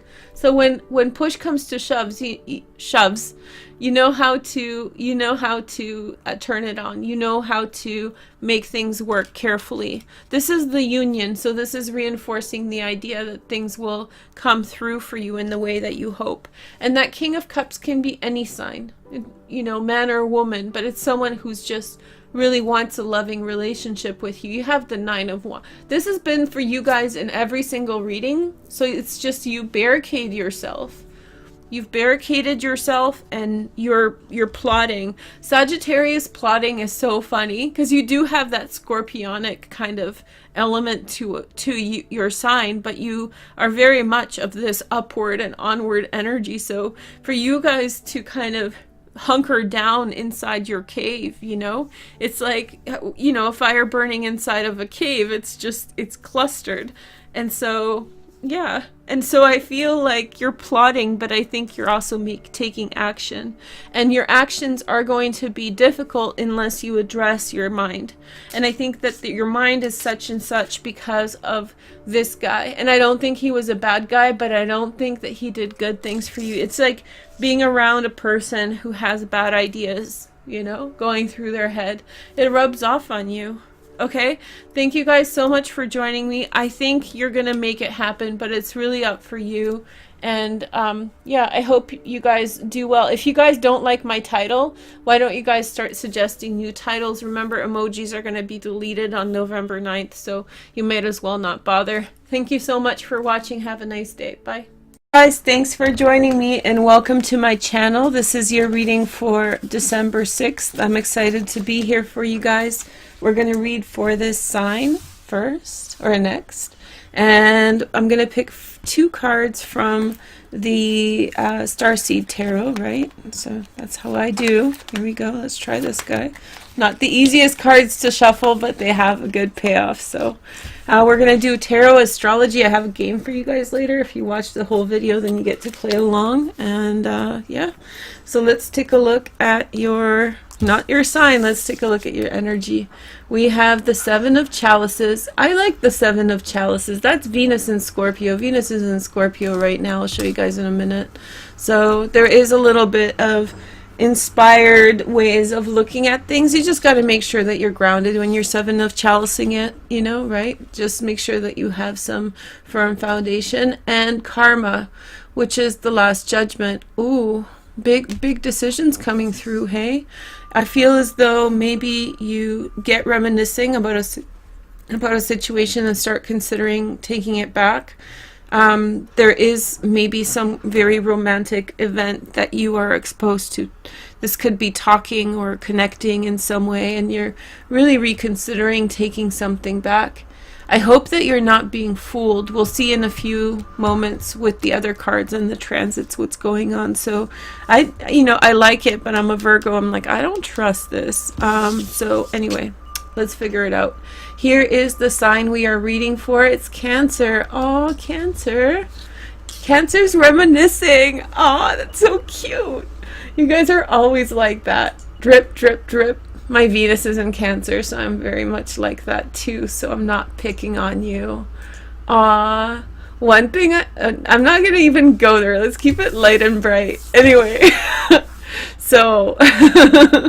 crabby. Anyway, so we have the new moon in your 6th house. It's okay, fine, I can deal with that. And Jupiter's in your 6th house too. So probably on a day-to-day basis you are thinking or reminiscing about someone. I'm just kidding, but you are very much kind of having lots of daydreams. You're feeling like, you know, when Jupiter's in your 6th house, day-to-day life is good. Just maybe not over the top, maybe not like, you know, totally crazy, but it's good. It brings a lot of positivity into a person's life. So, you know, on a day basis, things just kind of go your way, and the new moon is going to amplify that. There are some harsh aspects on this transit. There's a T-square on Uranus off of the nodes. I mean, this has been going on for...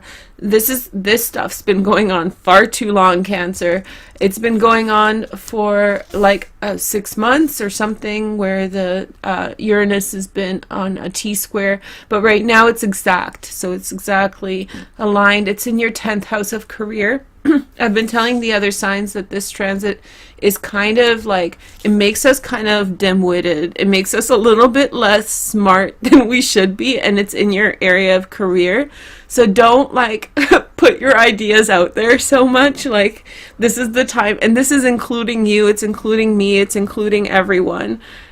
You should definitely not, you may think that you're being so clever, but Uranus T-squaring the nodes makes you not as clever. So it's kind of a funny time that way, hey? Everybody's a little bit dense. Everybody's a little... Even my jokes are going to get a little bit more... a little bit more dumbified. So because it's in your 10th house of career, watch out for that, right? And then Venus is in the 5th house, right? Moving in. She's on a semi-square to the new moon.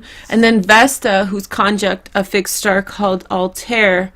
It's a really heavy-handed transit, Vesta with Altair. It's like a desire to end something quickly in the 8th house. Boom, done very quickly. That's on a semi-square. So you want to really turn something around and make it end quickly, but I think that it's actually causing a little bit of a disruption on your day-to-day. What you should be focusing on with the new moon is initiating something new in your life, like a new habit, new behavior. All of that stuff should be really put into play. Venus on a semi-square to that position, romantic transit. So there's Venus in Scorpio. That's what this card represents. Venus in Scorpio. This is Ceres in Scorpio. So this could actually be quite a romantic time, but it is going to get in the way of your day-to-day life, which is fine for Cancers. When I fall in love, my goodness, my whole life falls apart. Isn't it true? That's such a Cancerian thing. The Venus in Cancer makes me that way. And it's like, yeah, when you fall in love, everything else falls apart because you're focused on making home for your loved one. And especially in a transit like this, ooh, essentially you're lost. You're lost in love. Your heart is just, you're screwed, in other words. I want to call this you're screwed, but then everybody will get mad. I'll do it. And then we have the 8 of Crystals. I'll call it you're screwed, Cancer. And maybe literally, because the 5th house is kind of the house of love and passion on the romantic sense. So hey girl, hey. Including Vesta with Altair. Talk about prowess. Vesta is an asteroid, and she has to do with like personal fortitude, personal prowess, kind of like the ego. So shy little Cancers coming out of their shell a little bit, huh? So we have the 8 of Crystals, which is Sun in Virgo. Hey girl, hey, don't mind if I do. The next message is the 8 of Cups. Sorry, I'm being so jovial. And then we have the 7 of Swords, 7 of Orbs in this deck. And then we have the 8 of Orbs. So you want to do, okay, so I feel like on the bottom you have the 4 of Orbs. So this is saying a different story. Maybe all of this friskiness that I'm sharing with you is happening in your head. You're ready to like take something back, move forward, you're ready on the go. But you know what's manifesting? What's manifesting is kind of doubt, indecision, walking away, feeling like things won't work out, and feeling like you don't really know how to solve a situation. So what it's ending up as is the 4 of Orbs, in which you're kind of resting and taking some downtime. So I think that this does not mean that this relationship is over. Oh no, we trickle. We Cancers trickle. We can trickle into 2021, 2022. We know this. So if I feel like there's sincere love, and I feel like there's sincere passion, but you don't know what to do about it. But you do have 2 7s and 3 8s. 3 8s is success. So if you are wondering if they like you too, the answer is yes, Cancer. I think so. And so what I see here is, let's calm this down and really clarify. Do you see the 3 8s? 8, 8, 8. You can look it up. It's a success number. And then we have 7, 7. I wish there was another 7. I would die. But there's a 20, XX. And then we have XXX, Cancer, Tentacion.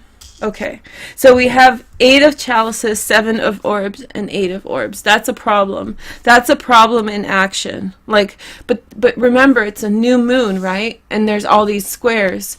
So basically, what you do is you start off with all this indecision. You start off with not knowing what to do. There's heavy pressure on you, and you go into your shell. Okay, we'll give you that. Go into your shell. You chill for a minute. Take your time, and you need to figure out how you're going to make that work. You're going to figure out how and what is the perfect time to make this relationship or this love successful. Because low-key, I'll tell you guys, all these cards, what they represent, it's not being ready. slash not being ready slash being confounded by whatever's been going on.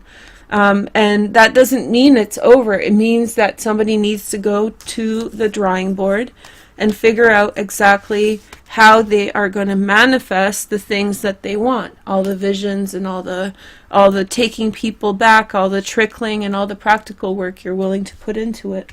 So I feel like all is not lost, Cancer. This is a really nice reading, I have to say. I think you need to wait, and I think that new moon energy needs to grow. So rather, I don't think you're lamenting. I think that you need to draw within yourself and take some rest and figure out what you're going to do about your dreams. What are you going to do about making your dreams a reality? Here is the Angelarium Tarot, one of my favorite decks. The Pisces told me to get it, and I'm happy for it. We have the Remph, which is the Angel of Time. See, it's telling you, not yet. Not yet. Not yet, Cancer. You need to trickle a little bit longer. How we love to trickle. Here, I found an aquamarine. Here's an aquamarine. I love aquamarine. This is aquamarine from Brazil. It's green, but I don't care. So let's just give it to you here in the heart, you know? I wish for you guys the best. Oh yeah, the game. So if you watch the video, the whole video, then we get to play a game together. It only works if you've watched the whole video from beginning to end. Okay? So here we go. And put a question in your mind. If you win, then you have to set a condition. And then if I win, then you can set a condition. And it's rock, paper, scissors. Are you ready? One. Ready? You can pause the video if you're not ready. So you're going to ask a question and you're saying, if I win, then this is going to happen. If Varouche wins, that's what's going to happen. Okay? Ready? Rock, paper, scissors. Well, I put the rock. So, okay. So now we're going to, that's the answer. Have a wonderful new moon. Don't give up hope, Cancer. This is just all signaling that you really want something to happen. It's just you don't know how to make it happen yet, so you just need some downtime to figure it out. Take care. Have a nice day. Bye.